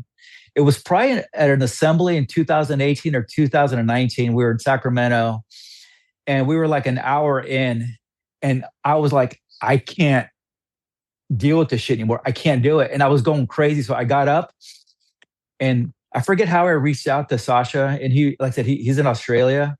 Sasha and Sherry were big with Lloyd Evans. Sherry's been on the podcast. I interviewed Sherry. Yeah. Okay. Yeah. Okay. She's been to my house. Oh, yeah. So I never really talked to her, but Sasha was just so... Yeah, Sasha's cool too. I talked to Sasha. So cool. So he got back to me right away. So I still have communication with him. I just sent him a text not too long ago. Ben, he got interviewed by Lloyd Evans and by XAW Fifth. He Australian photographer. He was on the writing committee. And his big thing that got him out was the types and anti-types. That was his big thing. That's what kind of got him out. Big thing, yes. Yeah. So I reached out to them. There was this guy, Tim Atlas. I think he's from the East Coast also. He was interviewed by a couple people. So I met up with him. Chris Owens. Chris Owens has a channel. It used to be called, I forget what it was called before, but basically he has 30 like 5 or 10 minute videos on When is Jerusalem Destroyed. And it's basically the Gentile Times Reconsidered on video. Okay. Oh, cool. All right. Yeah. So Chris owns his channel, and I reached out to him, and we talked for hours. Really, really cool guy. Really, really cool guy. So I reached out to all these people that I could. There was an ex circuit overseer that's here in town. He's elderly now. He doesn't really get in with the JWs anymore. A couple ex elders. One of my clients, his name was Josh. He was he got this fellowship, about 30 years ago when he started questioning some of the things, and he's now a religion and history professor, and he has a nice YouTube channel. And but I talked to him, my friend Tim, that I just loved to death. He was one of the coolest guys, and so all these people, I reached out to all these local people and worldwide. Okay. And then finally in about 2019, I kind of would not go to meetings. I would say I was tired. I wasn't going. And then good thing COVID happened, because then we would just Zoom. I remember for the first Zoom meeting with COVID, we were in the swimming pool listening to it over the stereo. I mean, that was pretty cool. I like that. So fast forward a couple of years, around 2019, we are planning a trip to go to Europe. We went for 3 weeks to Spain, France, and Morocco. And it was important to me because after that trip, I was going to tell my ex. She already knew that I was questioning, but I was going to tell her that I'm done. And so I wanted to do one last family trip before my marriage ended, possibly. During that time between 2017 to 2019, kind of like a Lloyd Evans groupie, I bought all the studies in the scriptures, all the Rutherford books, Millions Now Living Will Never Die. I got the old records from the Pink Song books. I got all the watchtowers from 1879 and 1916. I got all the literature because I needed to see it in person. I probably spent $10,000 on watchtower literature. Oh my goodness. Yeah, I have Wait, two. and you're doing all of this while married to a witness. So I had everything delivered and hidden at my salon in my office. Oh, wow. So I would get everything delivered there, and I would do my research at work. I would stay for another hour or two. I literally last night, I have the storage tubs printed. I printed everything because I didn't know if things were going to get erased off the internet. Everything from the that I could print up. The case study 29, the transcripts for the Royal Commission, the JW facts, the elders book, the 150-page whatever disfellowshipping manual. This one that was pretty rare. That was it was on the Trinity doctrine the witnesses had. It was a rebuttal to that. I mean, I have everything, every book, everything possible, because I needed to see it for myself. Because when you find out that the truth is not the truth, the only thing you can compare it to is finding out your mom's not your real mom. That's a pretty big deal, yeah. It's that much of a gut punch to me. So I just had to prove to myself. So we go to Europe, we come back, and I told her about the Australian Royal Commission. I told her with Jeffrey Jackson, all his lies, all his deflections. I told her about the all the CSA cover up. It was the Fessler stuff was going on. The all these different things were going on with child sex cover up. The one in San Diego, the one in Montana. Mm-hmm. I told her I'm not making it up. Let's just Google it. It's not apostate stuff. Let's go to the Australian Royal Commission website. Let's put in case number 29. He's like, yeah, but we don't protect pedophiles. We don't do that. And I told her, really? In Australia, they had 1,800 victims and 1,006 pedophiles, and not one call to the police because of the two-witness rule. So we know people. We know people that have been molested, that have been swept under the rug. But when you're in the organization, Jehovah will take care of it. Jehovah will take care of it. So I almost had her not convinced, had her questioning. And the next day she went to talk to an elder and completely shut me off and said, no, I don't want to talk about it.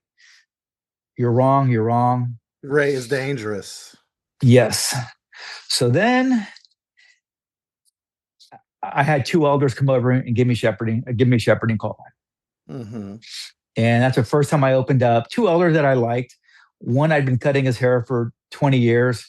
Him and his wife that's deceased, I think because of blood issue, and his two kids. Anyway, I told him, you know what? I'm having a hard time with the CSA cover up.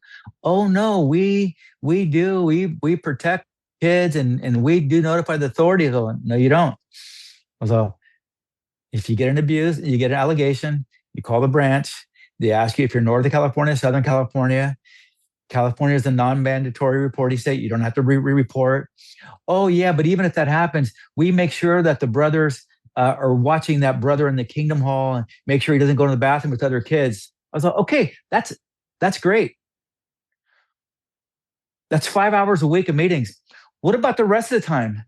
This guy could be down the street at schools with worldly kids, molesting them. If you reported to the police, that wouldn't happen. Well, that's not our problem. Although it is your problem because you know he's an admitted pedophile and you're not calling the police. So we kind of got on that a little bit. No, that's not our problem. Like, you don't care about anyone but yourself. It's all about image. It's all about Jehovah's Witnesses. They don't care about the other 8 billion people. It's not about, it's just about Jehovah's name. You don't want to bring reproach upon Jehovah's name. The organization's name. Heard that. Yeah. So, and then we talked a little bit about some other stuff and with CSA and then, so I have some clients that, were ex-German Baptists, great family. Sandra and Darren have 3 kids.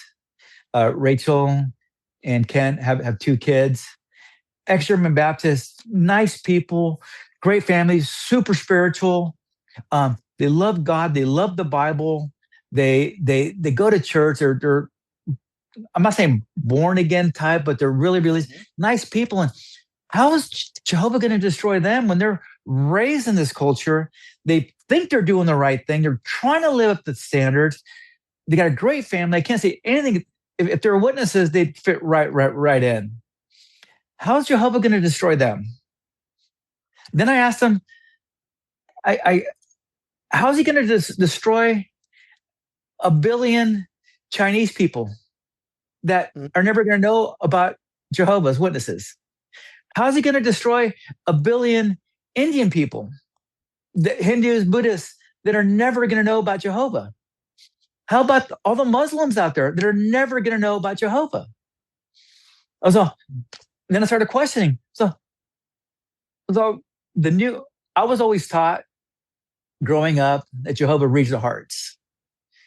Jehovah reads the hearts. When Armageddon comes, we don't know. At about 2015, 16, they started saying that only baptized Jehovah's Witnesses are going to survive Armageddon. Okay? That means only Jehovah's Witnesses, and it was in print. So I told the brothers, what about all the people that died during the flood? At least 1 million people. What about the 185,000 that were killed by the angel? What about I started going on, the Sodom and Gomorrah, the guy that touched the ark that got killed, all these people that that are died, they were imperfect. How come they're not going to get resurrected? Oh, you don't need to worry about that. Jehovah will take care of it. Anyway, so I'm that, thinking, Ray, you're thinking too much. yeah, Don't use and that God-given brain. that's exactly what they told me. So I thought, okay, all right. So I kind of let it go. Then I had a judicial meeting that they wanted me to meet for apostasy. So I was well prepared.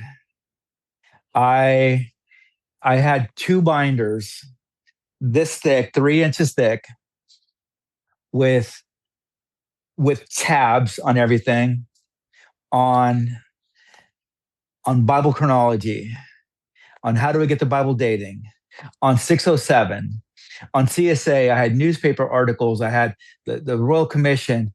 I had everything. I already knew what they were going to ask me because I've already watched some videos on elders meetings and how they're recorded and the questions that they ask. And the one question they ask is, well, do you believe the governing body is Jehovah's channel? And if you answer yes, then you continue. If you answer no, then it's over with. Yep. So before the meeting started, they have to bring witnesses to testify for the apostasy that you're saying, right? And so when I was waking up, the first person that I talked to was my friend Martin, and I was the best man at his wedding. And I asked, his dad was an elder, he was a servant. I was like, what do you think about this, and this, the CSA, the 607, the astrotheology? He's like, you just got to trust in Job. Then the next guy was this guy, he lived in Modesto. He moved away. He was an hour from me in between working and home. His name was Darren. So, and he was an elder. I talked to him about some stuff, about that, about the Russellite movement, about the pyramids and CSA. And he didn't like it. And we didn't talk about it anymore. George was this dickhead elder. I'd cut his hair.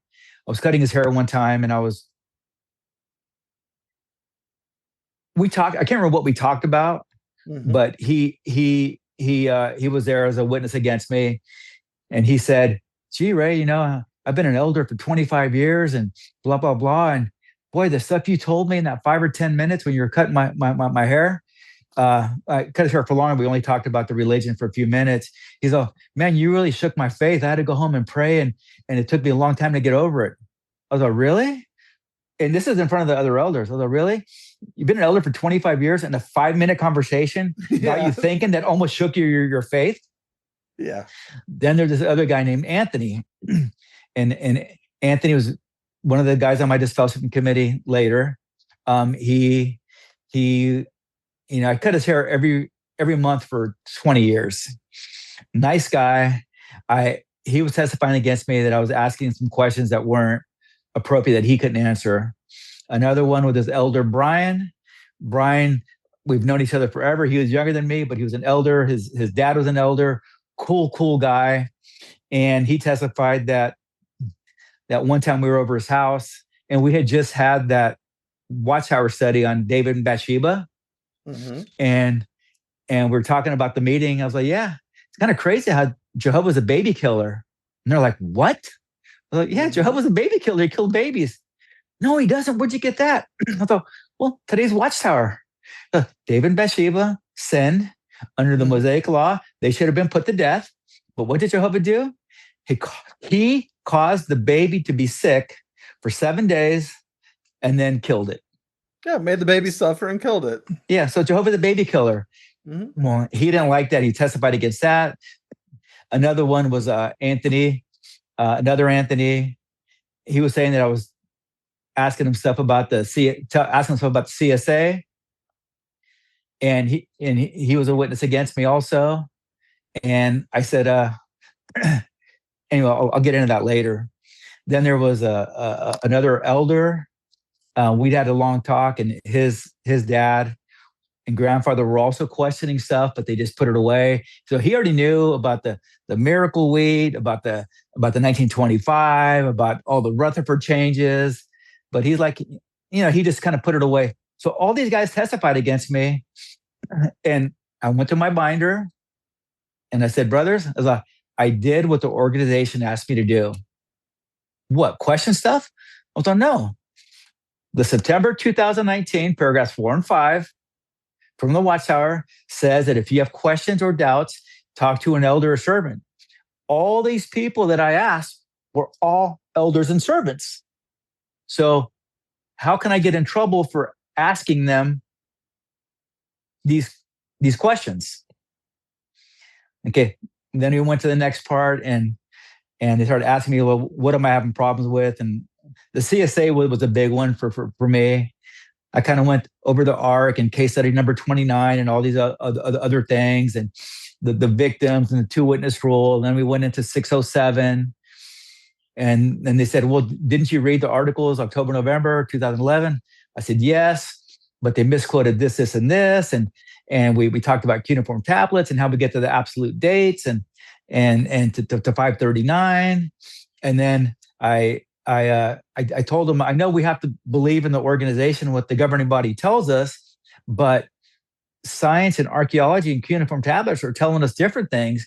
And we can't even get to Bible chronology without the Babylonian cuneiform tablets, because we can't get to that dating until we get to this. And then there was one guy, I don't know, his name is John Steele. He was a professor at some university, at Brown University, and Watchtower quoted him. So I emailed him and said, hey, John, you don't know me. My name's blah, blah, blah. Do you believe in 607 or 587? Because you've been quoted in the Watchtower. This guy wrote me back, emailed me back within 4 hours. He's all, Watchtower has misquoted me and misquoted all my people and all my stuff. Jerusalem definitely fell in 587. I've read cuneiform tablets. I've traveled here, and here. So I showed him that the elder that email. So this guy's a Bible scholar. He's not an apostate. He's just a scholar. And we know for a fact this is when it happened. And then I showed him, the Watchtower timelines on how long the Babylonian kings reigned, from Nabopolassar, Labashar-Marduk, Nabonidus, blah, blah, blah. And if you add up what the Watchtower says, you still get to 587. And they didn't like that. Then I tell you, this was an 8-hour meeting, and I have it recorded, okay? 8 hours. We went over Beth Sarim, and I'd actually been at Beth Sarim on one time. The first memorial that I missed, I went there to Beth Sarim on the day of the memorial. I thought it was kind of cool. Okay. I told them about the 1934 yearbook. We talked about Russell thought that Black people were going to be white in the new system. Rutherford thought the dinosaurs were on Venus. How you can do gambling, voting, and not get this fellowship. The Mexico Malawi, the beards, how they went back to Rutherford's day, not the hippie thing in the 60s. Birthdays.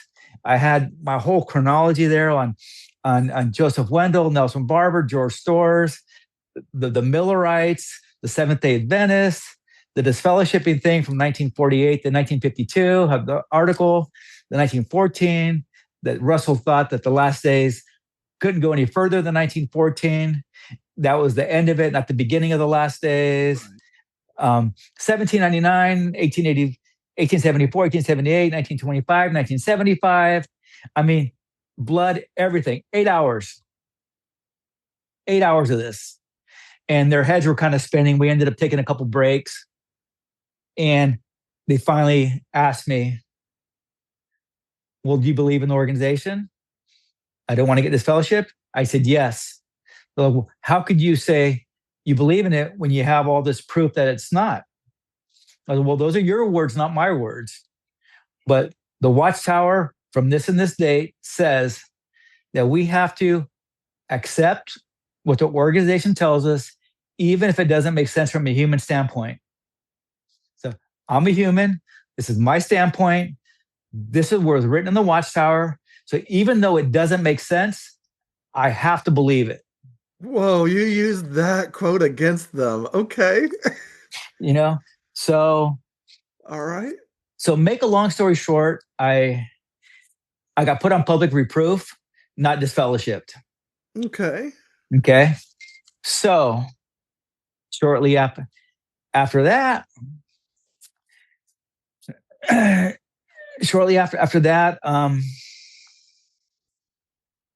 but 3 months after that, my ex asked for divorce. And again, I was mortified. But It was Jehovah hates the divorcing. Exactly. So I went to my friend Brian. I said, hey, you're an elder. You've known me for 30 years. Help me with this. He's like, hey, I can't help you. It's her decision. I went to the elders.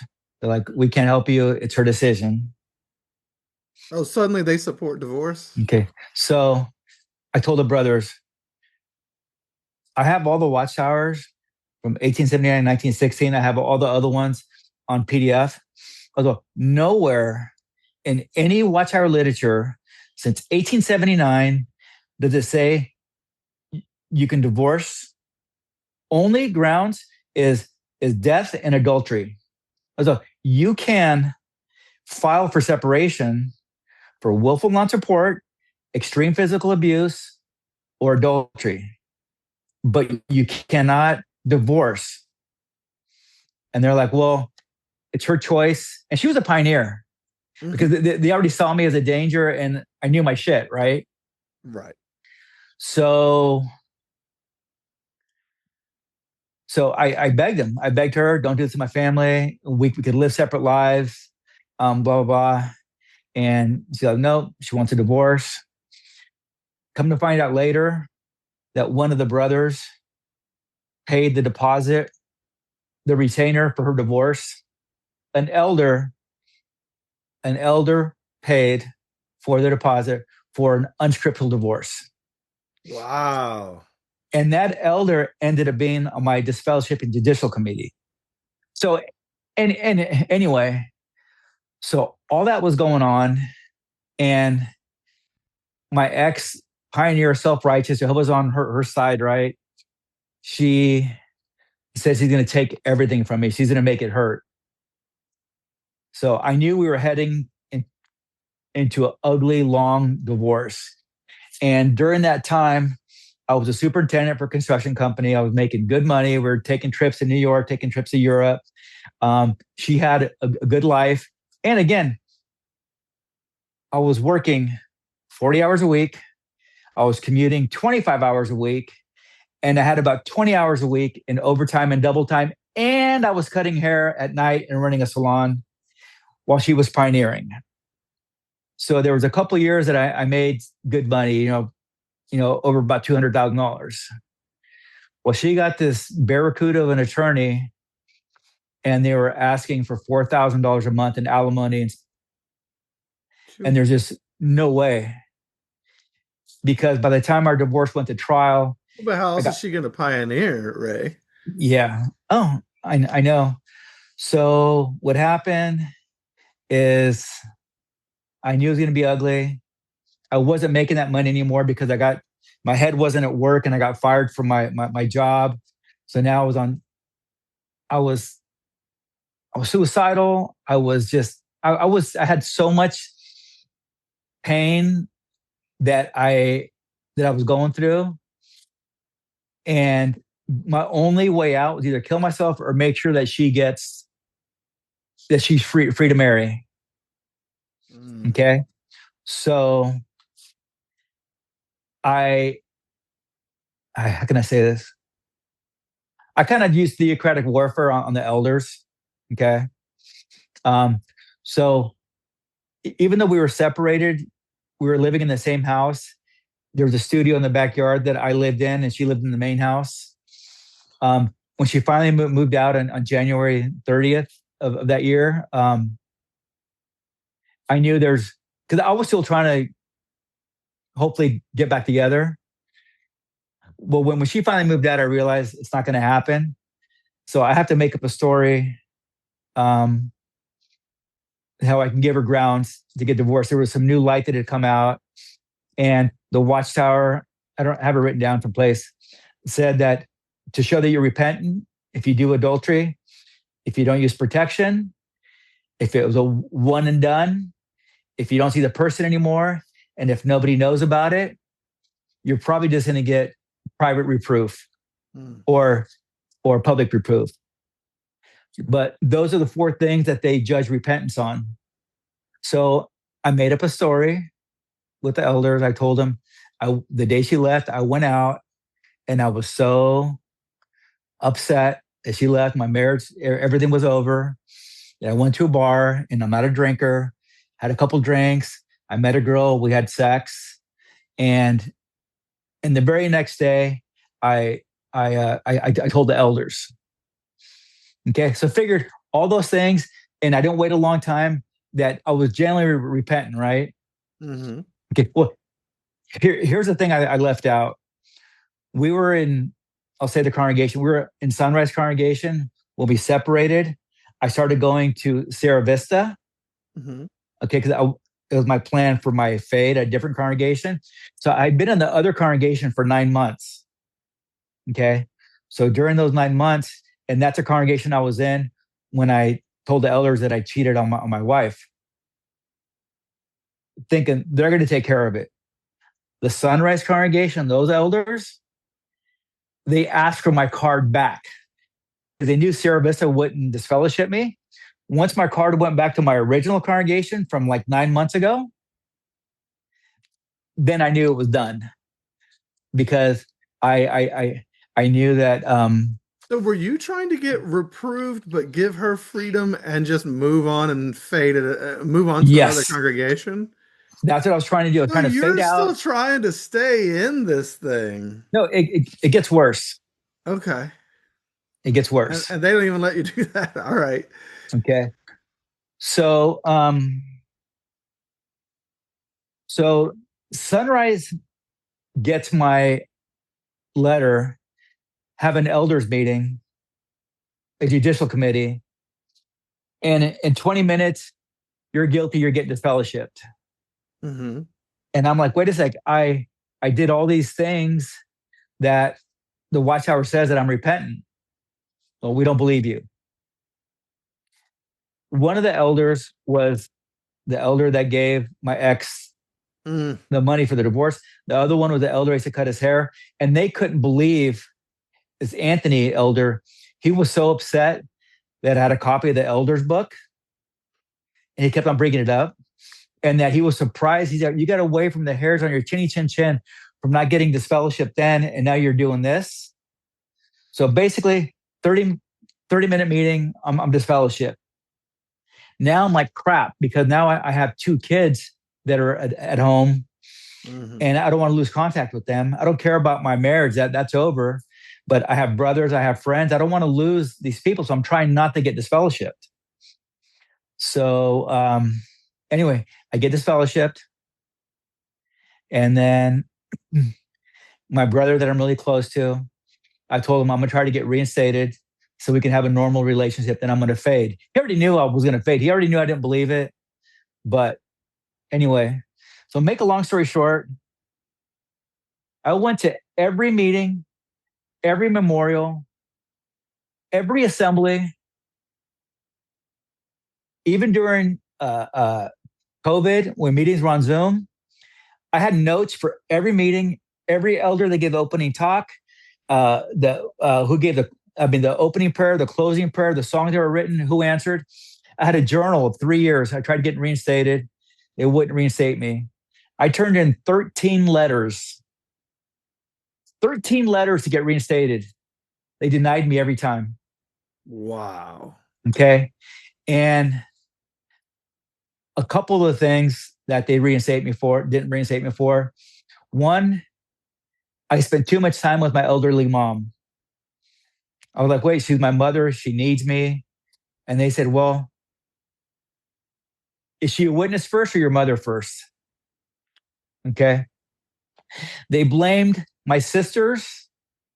They blamed me for my sisters and my mom and my kids not going to meetings, being inactive. They normally disfellowship people sit in the back of the Kingdom Hall. I would sit in the front lobby because I wanted to be seen and show repentance. They said, no, you can't be sitting up there because you're making people feel uncomfortable and you look too sad. Another time, they didn't reinstate me because I wasn't singing. Another time, they didn't reinstate me because my nephew had died because of the the blood doctrine. He was 22 years old. I was talking to some people. There were condolences. I wasn't showing respect to this fellowshipping thing. They wanted me to admit that it was my fault that my sisters and my mother and my kids weren't going to meetings. They didn't reinstate me because of the evidence that I had on 607. Yeah, so it was tough times. But 3 years I went to play their games because I can't let them win. And because the love I have for my brother. And they denied me every time. And finally, the last time I just gave up, said, okay, I'm done. And that was it. I've pretty much given up. My brother still tries to encourage me.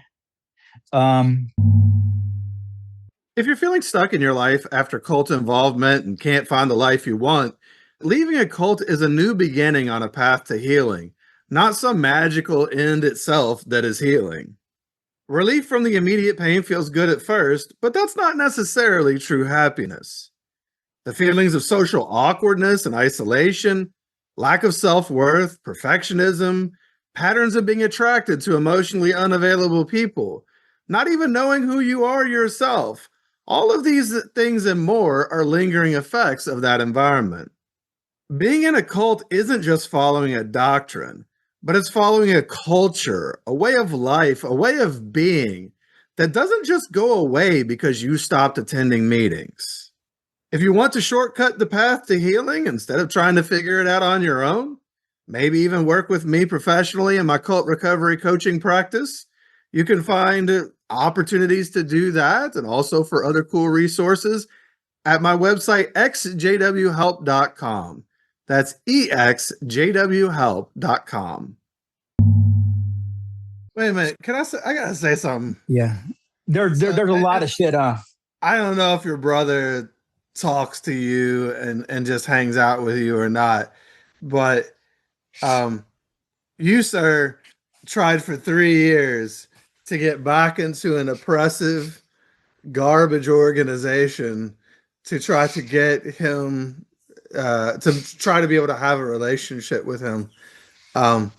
You should never have to try that hard to have a relationship with someone when there's love present. And I hope, I don't know if he talks to you or what the case is, but if he doesn't, that's a him problem. And there's something wrong with him, not a you problem, because look, you have your feelings. Honestly, you should never have to light yourself on fire to keep another warm or to try to get back into this abusive relationship with Jehovah's organization just to have family. But you certainly have, you've put in the effort. And if anyone still doesn't talk to you, that is 100% on them. Yeah. And so his son and my son were 6 months apart. They grew up together, preschool, elementary school, high school, best friends. My son was best man at his wedding. And this is one of those kids that was just tall, handsome, musician, just a good kid, good heart. I mean, all the kids, he was like parents' wet dream. He was perfect kid. They found a little tumor in his chest. And it was in between his heart and his lungs, and they wanted to do surgery on it, but the blood issue came up. And he was just newly baptized. He got baptized so he can get married. Okay. He probably didn't know anything about how we get the Bible chronology in 1914. Nothing. Most witnesses don't know much about their own faith. He didn't know anything, but it was what we were raised in, right? Yeah. And At the time, I was doing an outdoor kitchen for one of my clients that's a doctor. He's a heart surgeon, and his wife's an ER nurse, and their next door neighbor is the CEO at a big uh, hospital here, Gould. And so they're medical professionals. And my brother came over there one day to help me with something, and he was talking to the doctors, getting their advice. And the doctors told him, if he doesn't get a surgery right now, he's going to be dead in 3 months. In 3 months. My brother's all, yeah, but he followed the organization's advice, and my nephew died July 30th. It's going to be 3 years. And it affected so many people. It's one of the main reasons my son woke up. Like my son Cruz, he wouldn't even talk to me. The elders were telling him that if he talks to me, he's going to get disfellowshipped. They destroy families. Yes. Yeah, he moved out of town. Anyway, so his cousin dying was his like wake up process. He finally said enough's enough. He saw all the double standards with how they were treating his mom and how they were treating me. So, but me and my brother would talk, and we couldn't go out to dinner or go out, whatever, but he would come over and do everything on the down low. Well, somebody caught him at my house, and he had a talking to with the elders a few months ago. So we just had the talk last week that he's can't talk to me anymore. That if I want to go back to meetings, he will. But until then, he'll call me to check up on me and say hi, but he is not, our relationship is over. And this is a brother that we were so close. Disneyland camping, we were always together. I have another brother that's in between us. He's been an elder for 15 years, and he doesn't talk to us or he doesn't talk to my mom, hasn't talked to us in like 15 years because his wife has kind of pulled him away from our family. So I consider him dead. If he died tomorrow, I wouldn't even go to his funeral. Like, he's out of sight, out of mind. I don't even. But they this wouldn't brother change your life because he's already exited. And that's a shame. I'm very sorry for your loss of your nephew, and I mean, what a tragic, unnecessary thing. And I'm very sorry for the loss of your brother, the recent loss of your brother, because he's made some choices as to, I mean, and this is the thing, that you can be with Jehovah's Witnesses and you can hang out with them all the time and you can think you're close, and then you find out that you're not, because they don't know who they are apart from this thing. It's their identity, and they don't know. We can never have true relationships with them because they can never allow themselves to be themselves. They've always got this thing in the way. So it dominates ultimately. The sad part with him is, like, he knows about the CSA cover up. He knows about the I've talked to him over the years about stuff. He knows, but what's the phrase witnesses use? Where would we go? Where would he go? Have you ever read that's not what the scripture says anyway, but yeah. Where would we go? He's like, this is it. And now that he's given the ultimate, his son was old enough to make his own decision. He was 22, but he'd lost his son. So now the sunk cost fallacy jumps in. Sure. And he's got to stick with it. I mean, this is the only hope that they have. And so I love him. I respect him. I'm going to miss him, but he's the only person that I really had an organization. I had 2 or 3 friends, witness friends, that we used to go riding together and we're really close with and go camping and stuff. And I miss them, but they're out of my life already. I'm already kind of used to that. I said my 3 sisters are inactive. They're not disfellowshipped. They're completely out. My mom is completely not active. You know, it's nothing that I've told my sisters, something that they've come up on their own. My my kids are out. My daughter's gay. She lives in San Francisco. She's living her authentic life. She has a great group of friends. She has 15 of her friends over here on Wednesday. We had her early Father's Day. You know, great community, great girlfriend. She's living in San Francisco. She's happy. I mean, she found her community. My son bartends. He's going to school. Both the kids are going to school. They want to be history teachers. Um, they're thriving. They're living their authentic life, and and I'm just I'm happy for them. You know. Well, your shirt says it. I'm not disfellowshipped. I'm free. Yeah. And you are free, which means you're free from something that was not good and enslaved you in some way. And you're out of that. And it's just a Yeah. shame that there are others who are still stuck Yeah. in this thing that's not healthy. Because where's the benefits of this? This is not good. Yeah. There's a lot of unnecessary pain and death and otherwise for nothing.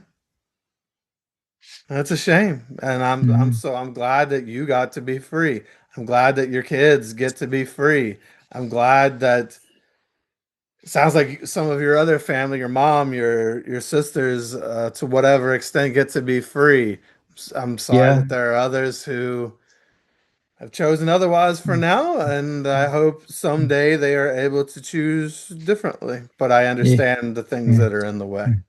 Yeah. So at first when I was deconstructing and waking up, I was I just wanted to prove the religion was true. That's what got me going down this path. Mhm. Right. And I was real bitter, Hmm. or I wanted to change everybody's mind that the Bible's just a stories and everything's made up and everything's based on after theology.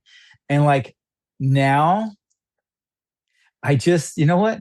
Believe in whatever you want to believe. Heaven, hell, Just don't reincarnation, hurt other people. planets. Just as long as you don't hurt women or kids or people. I mean, that's it. Believe. You know, you've heard of the flying spaghetti monster religion. Yeah, You know, yeah, believe whatever yeah. you want to believe, and I'm not going to here to ruin anybody's faith, Sure. but I have my ideas, and my both my kids have different spiritual um parts that we don't agree with on that, but I don't care as long as they're happy, they're living their authentic life. That's all I care about. So I'm going to say something about the whole bitter thing. Um, so I was reached out to.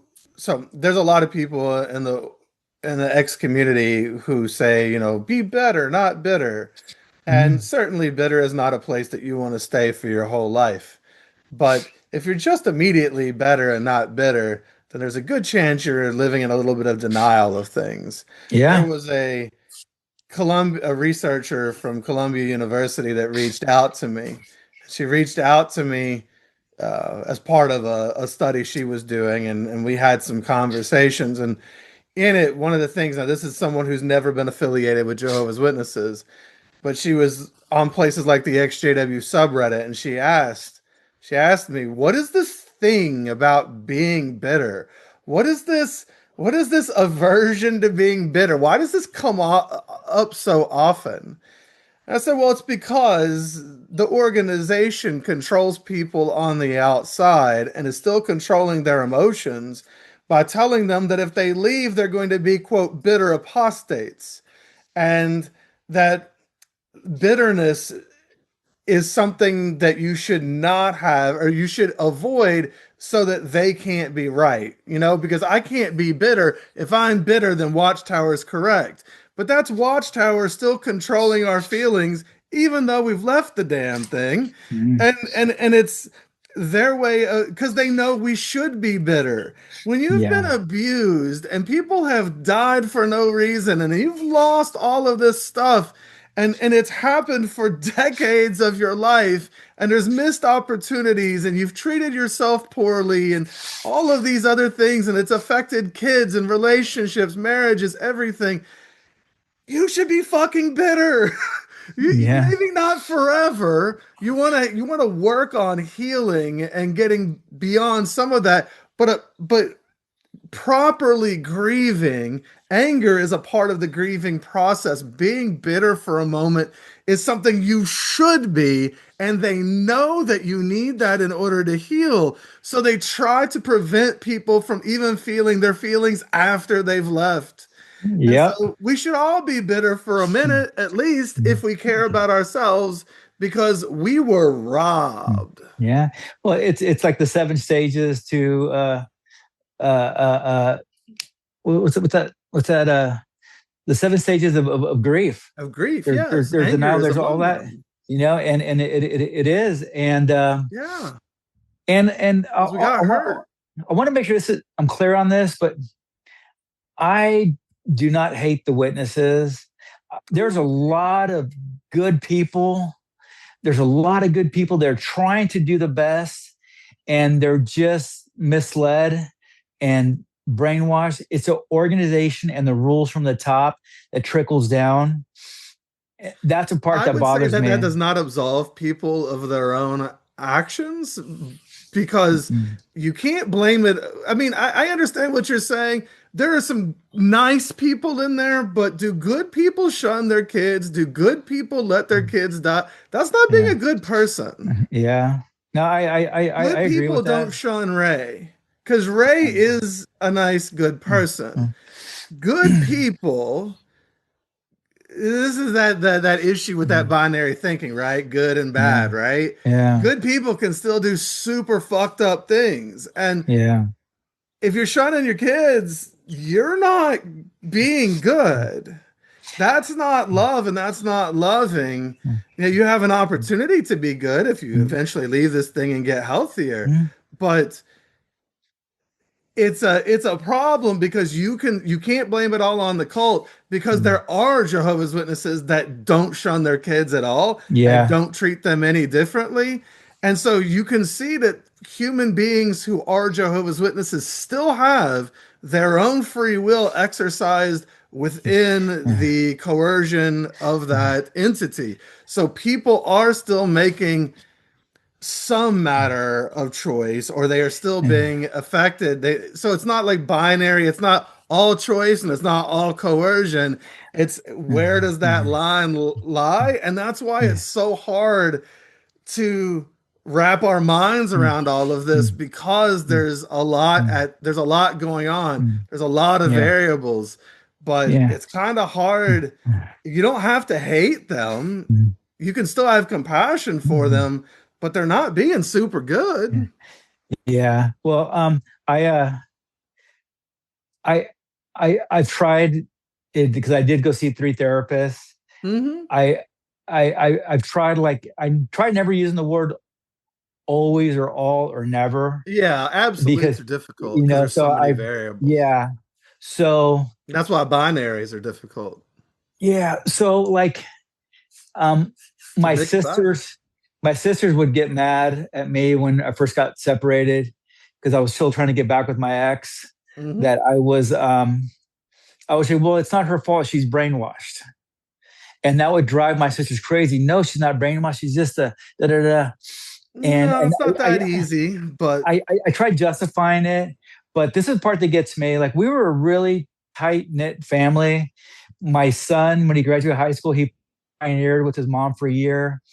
My daughter, and when she was younger, uh, wanted to go to Bethel.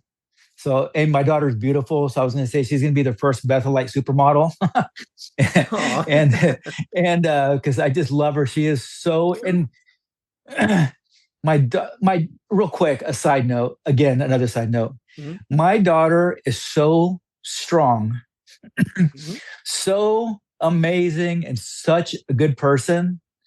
So when she was waking up during COVID at 16, dealing with her sexuality, dealing with COVID, not graduating high school, like all the other kids, and her doubts on the religion, and she made the decision at 17 years old. She's like, fuck it.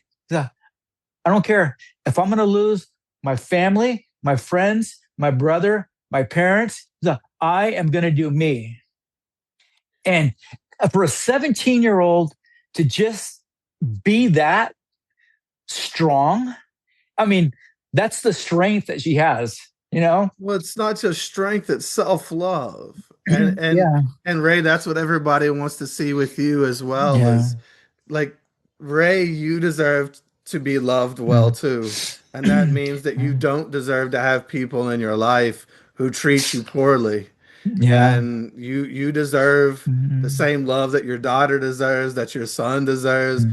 You Mm. don't deserve, like, and to be fair, your ex uh deserves to love herself well, but she's not going to be able to love anybody else well if she doesn't love herself well, right? It really So, starts with love of self, and that's the thing that Jehovah's Witnesses prevent us all from doing, is they teach us to disown ourselves, not to actually own ourselves and love yeah. ourselves well. Well, And she's that's a where we could start. yeah, she's a sixth generation. Like her great great grandmother, like in the 30s, came into the religion. So here's a little side thing on her also. She stopped talking to our son, like being close to him. She was texting him on and off, Mm-hmm. but when my son, he stopped going to meetings and he's doing his own thing now, and he called her out on the now that you can go to college. Mm-hmm. She totally said, "Oh, we never said you couldn't go to college."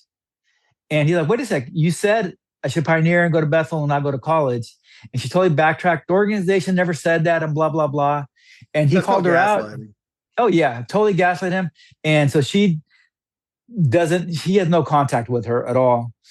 My daughter, again, my badass daughter, needed closure and had a meeting with her mom once. She wanted to meet, hadn't seen her mom in years.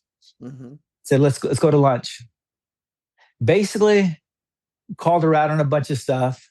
One of the things was, long story, but when my ex, her mom, was going through the attorney stuff, and my daughter found some of her notes, and on some of her notes from attorneys were saying that multiple things for divorce strategy, and she wrote down plan, suicide, and cutting. My ex had actually faked a suicide attempt and had it premeditated and blamed our 16-year-old daughter when she came out to her as gay, and told her daughter, my daughter, that when I tried killing myself, it wasn't all your fault. So putting a blame on her daughter. Good Lord. Okay. Okay. So anyway, years go by, my daughter talks to her mom and basically says, "Mom, I'm open to have a relationship with you under 3 conditions. 1, accept that I'm gay, accept my girlfriend, and don't ever talk to me about the religion." Her mom gets up and says, "I can't do that," and leaves. That was it. And Ray, that is a reflection, and this is why we think we have close relationships with Jehovah's Witnesses, but we don't. Because you can't have close relationships with people who can't love. And Yeah. Jehovah's Witnesses can't love because they Mm. are detached, and they are willing to detach from you anytime they have to, if it means saving their life from the God they're terrified of. Mhm. Yeah. So Yeah. that's why you can't really have close relationships. We think we do because it's the only type of relationships we've ever had, but they Yeah. can't be close because these Mm. people can't accept anyone who aren't just like them. They I need you know. to reflect, it's narcissistic. They need you to reflect back to them who they are, or they can't see you because they're in love with their own reflection, not other Yeah. people. Yeah. So anyway, They're that's doing their best, and they're hurt people, and I have tremendous compassion for them. And I was one of them, and you were one of them too, and so were yeah. people we care about.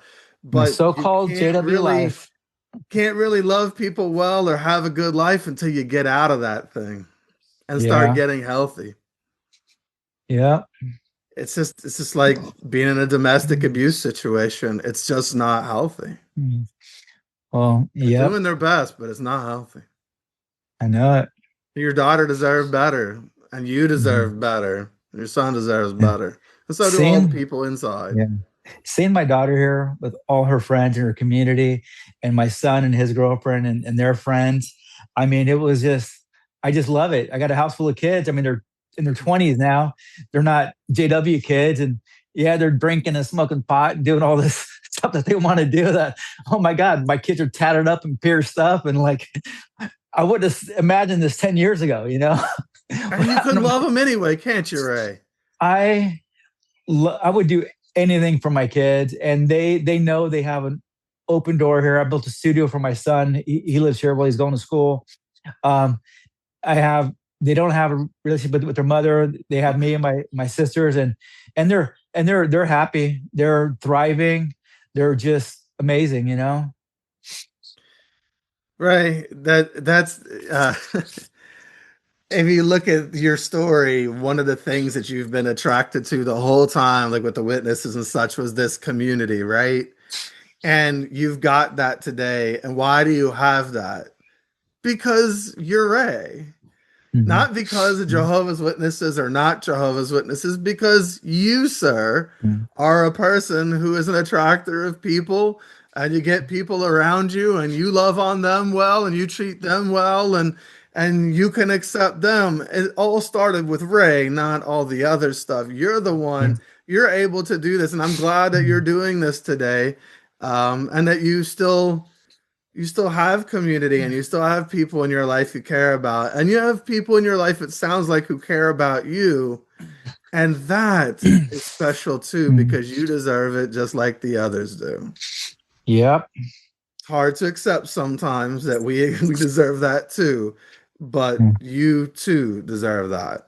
So let me ask you then, what's good about your life today, here at the end of this story, as it is today? Obviously, more chapters are to be written, Mhm. but what do you love about your life today, right? Well, I kind of love everything about my life. I look in the mirror and I'm like what I see. I'm happy where I'm at. And remember at the beginning of our interview, in the middle of our interview, I told you about my friends that testified against me. Mm-hmm. The first person that I mentioned was this guy, Martin. I was the best man in his wedding. Yeah. Um, so that was 25 years ago. Fast forward, he ended up getting married and got divorced. And me and Destiny have been together 2 years now. We reconnected on Facebook, and I reached out to her. She responded. We've been together. She is, how can I say this? All the pain and hurt that I went through these last 4 years, going through my disfellowshipping and the divorce, I never thought I could be happy again. Mm-hmm. And this girl, Destiny, she is also an XJW. She's not disfellowshipped. Um, she treats me with so much love and respect, and that sometimes I feel like I don't deserve. Like I tell her sometimes, like, I can't believe you like me. Not only is she tall, skinny, beautiful, young, she's an amazing person. She's so good. My kids, you know, they were 21 and 23. They immediately gravitated to her. They love her. They they just think the world of her. She has a daughter that's 13 now, Ailey, and Ailey has a family now. My sisters love her. My kids love her. She calls my sisters her aunts, my kids her brother and sister. My mom, she calls her grandma.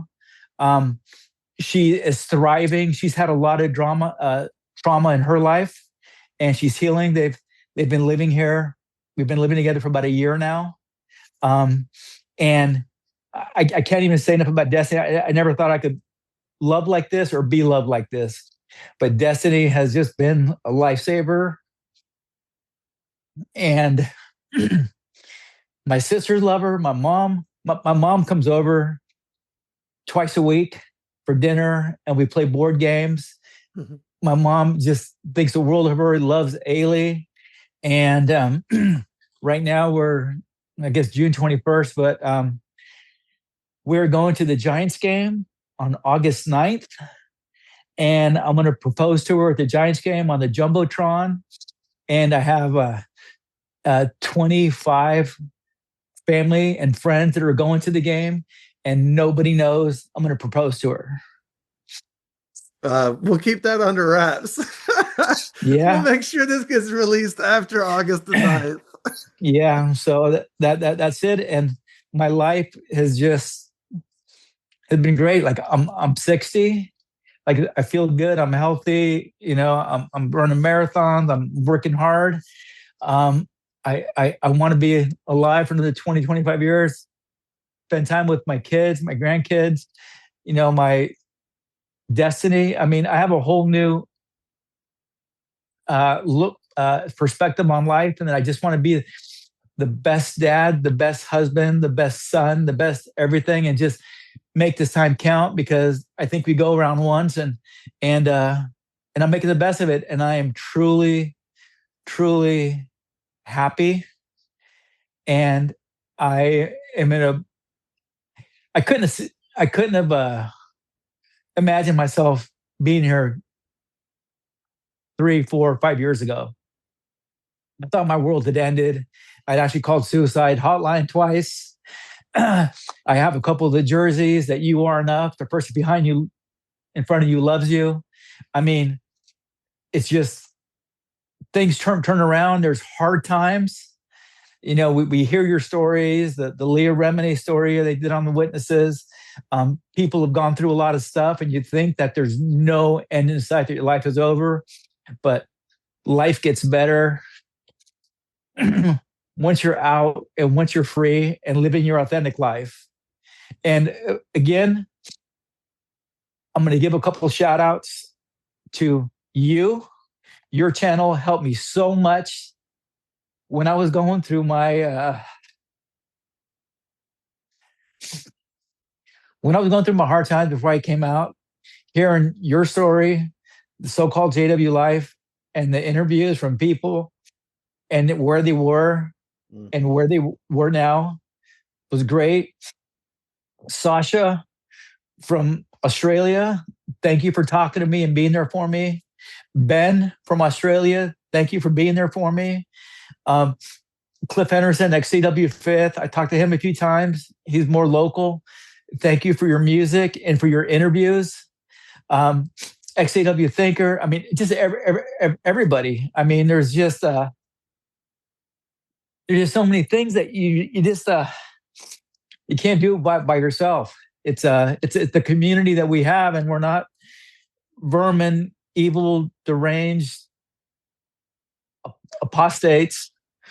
Hold on a sec. I've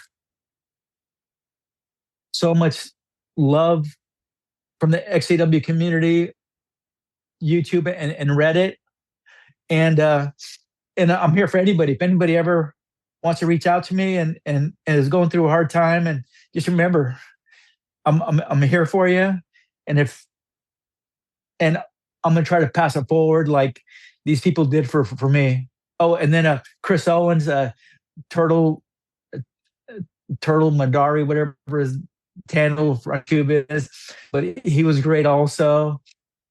And just live your authentic life. Yeah, I mean, I think that's how we're going to end this. Live your authentic life. And I'm glad that you're doing so today. I'm glad that you get a chance at happiness. It sounds like you've chased that a lot in your life, and it sounds like that you're finding those things that you've always wanted on the outside of the thing you thought was going to bring it. And look at you now. Yeah. And I'm really happy that I got to be there in a way through the work that I do, and that others as well. I mean, thank you. And now you telling your story right here, right on the channel, that has also helped you, are helping other people if you never hear from a soul, just by the fact that people are going to listen to this. And I'm going to tell you now, in my in my recovery coaching practice, I'm sure I'm going to hear somebody who's going to be like, oh man, I listened to Ray's episode and there's something in there and it's going to help them in some way, because that's why our voices matter and all of these stories matter, and because they help others. But also, I hope when you listen back, it helps you too, to see what a strong and cool person that you are, and that you too deserve that love, just like all these other folks, when you listen to your own story, because you matter just as much as the rest of us. If you want to tell your story on the podcast, buy merch, or get more information, go to shunnedpodcast.com. My original podcast, This JW Life, is my story, which started all of this. You can listen to it today on podcast apps and find more at thisjwlife.com. Or if you're interested, you can read my book, Becoming Jehovah, online for free at becomingjehovah.com.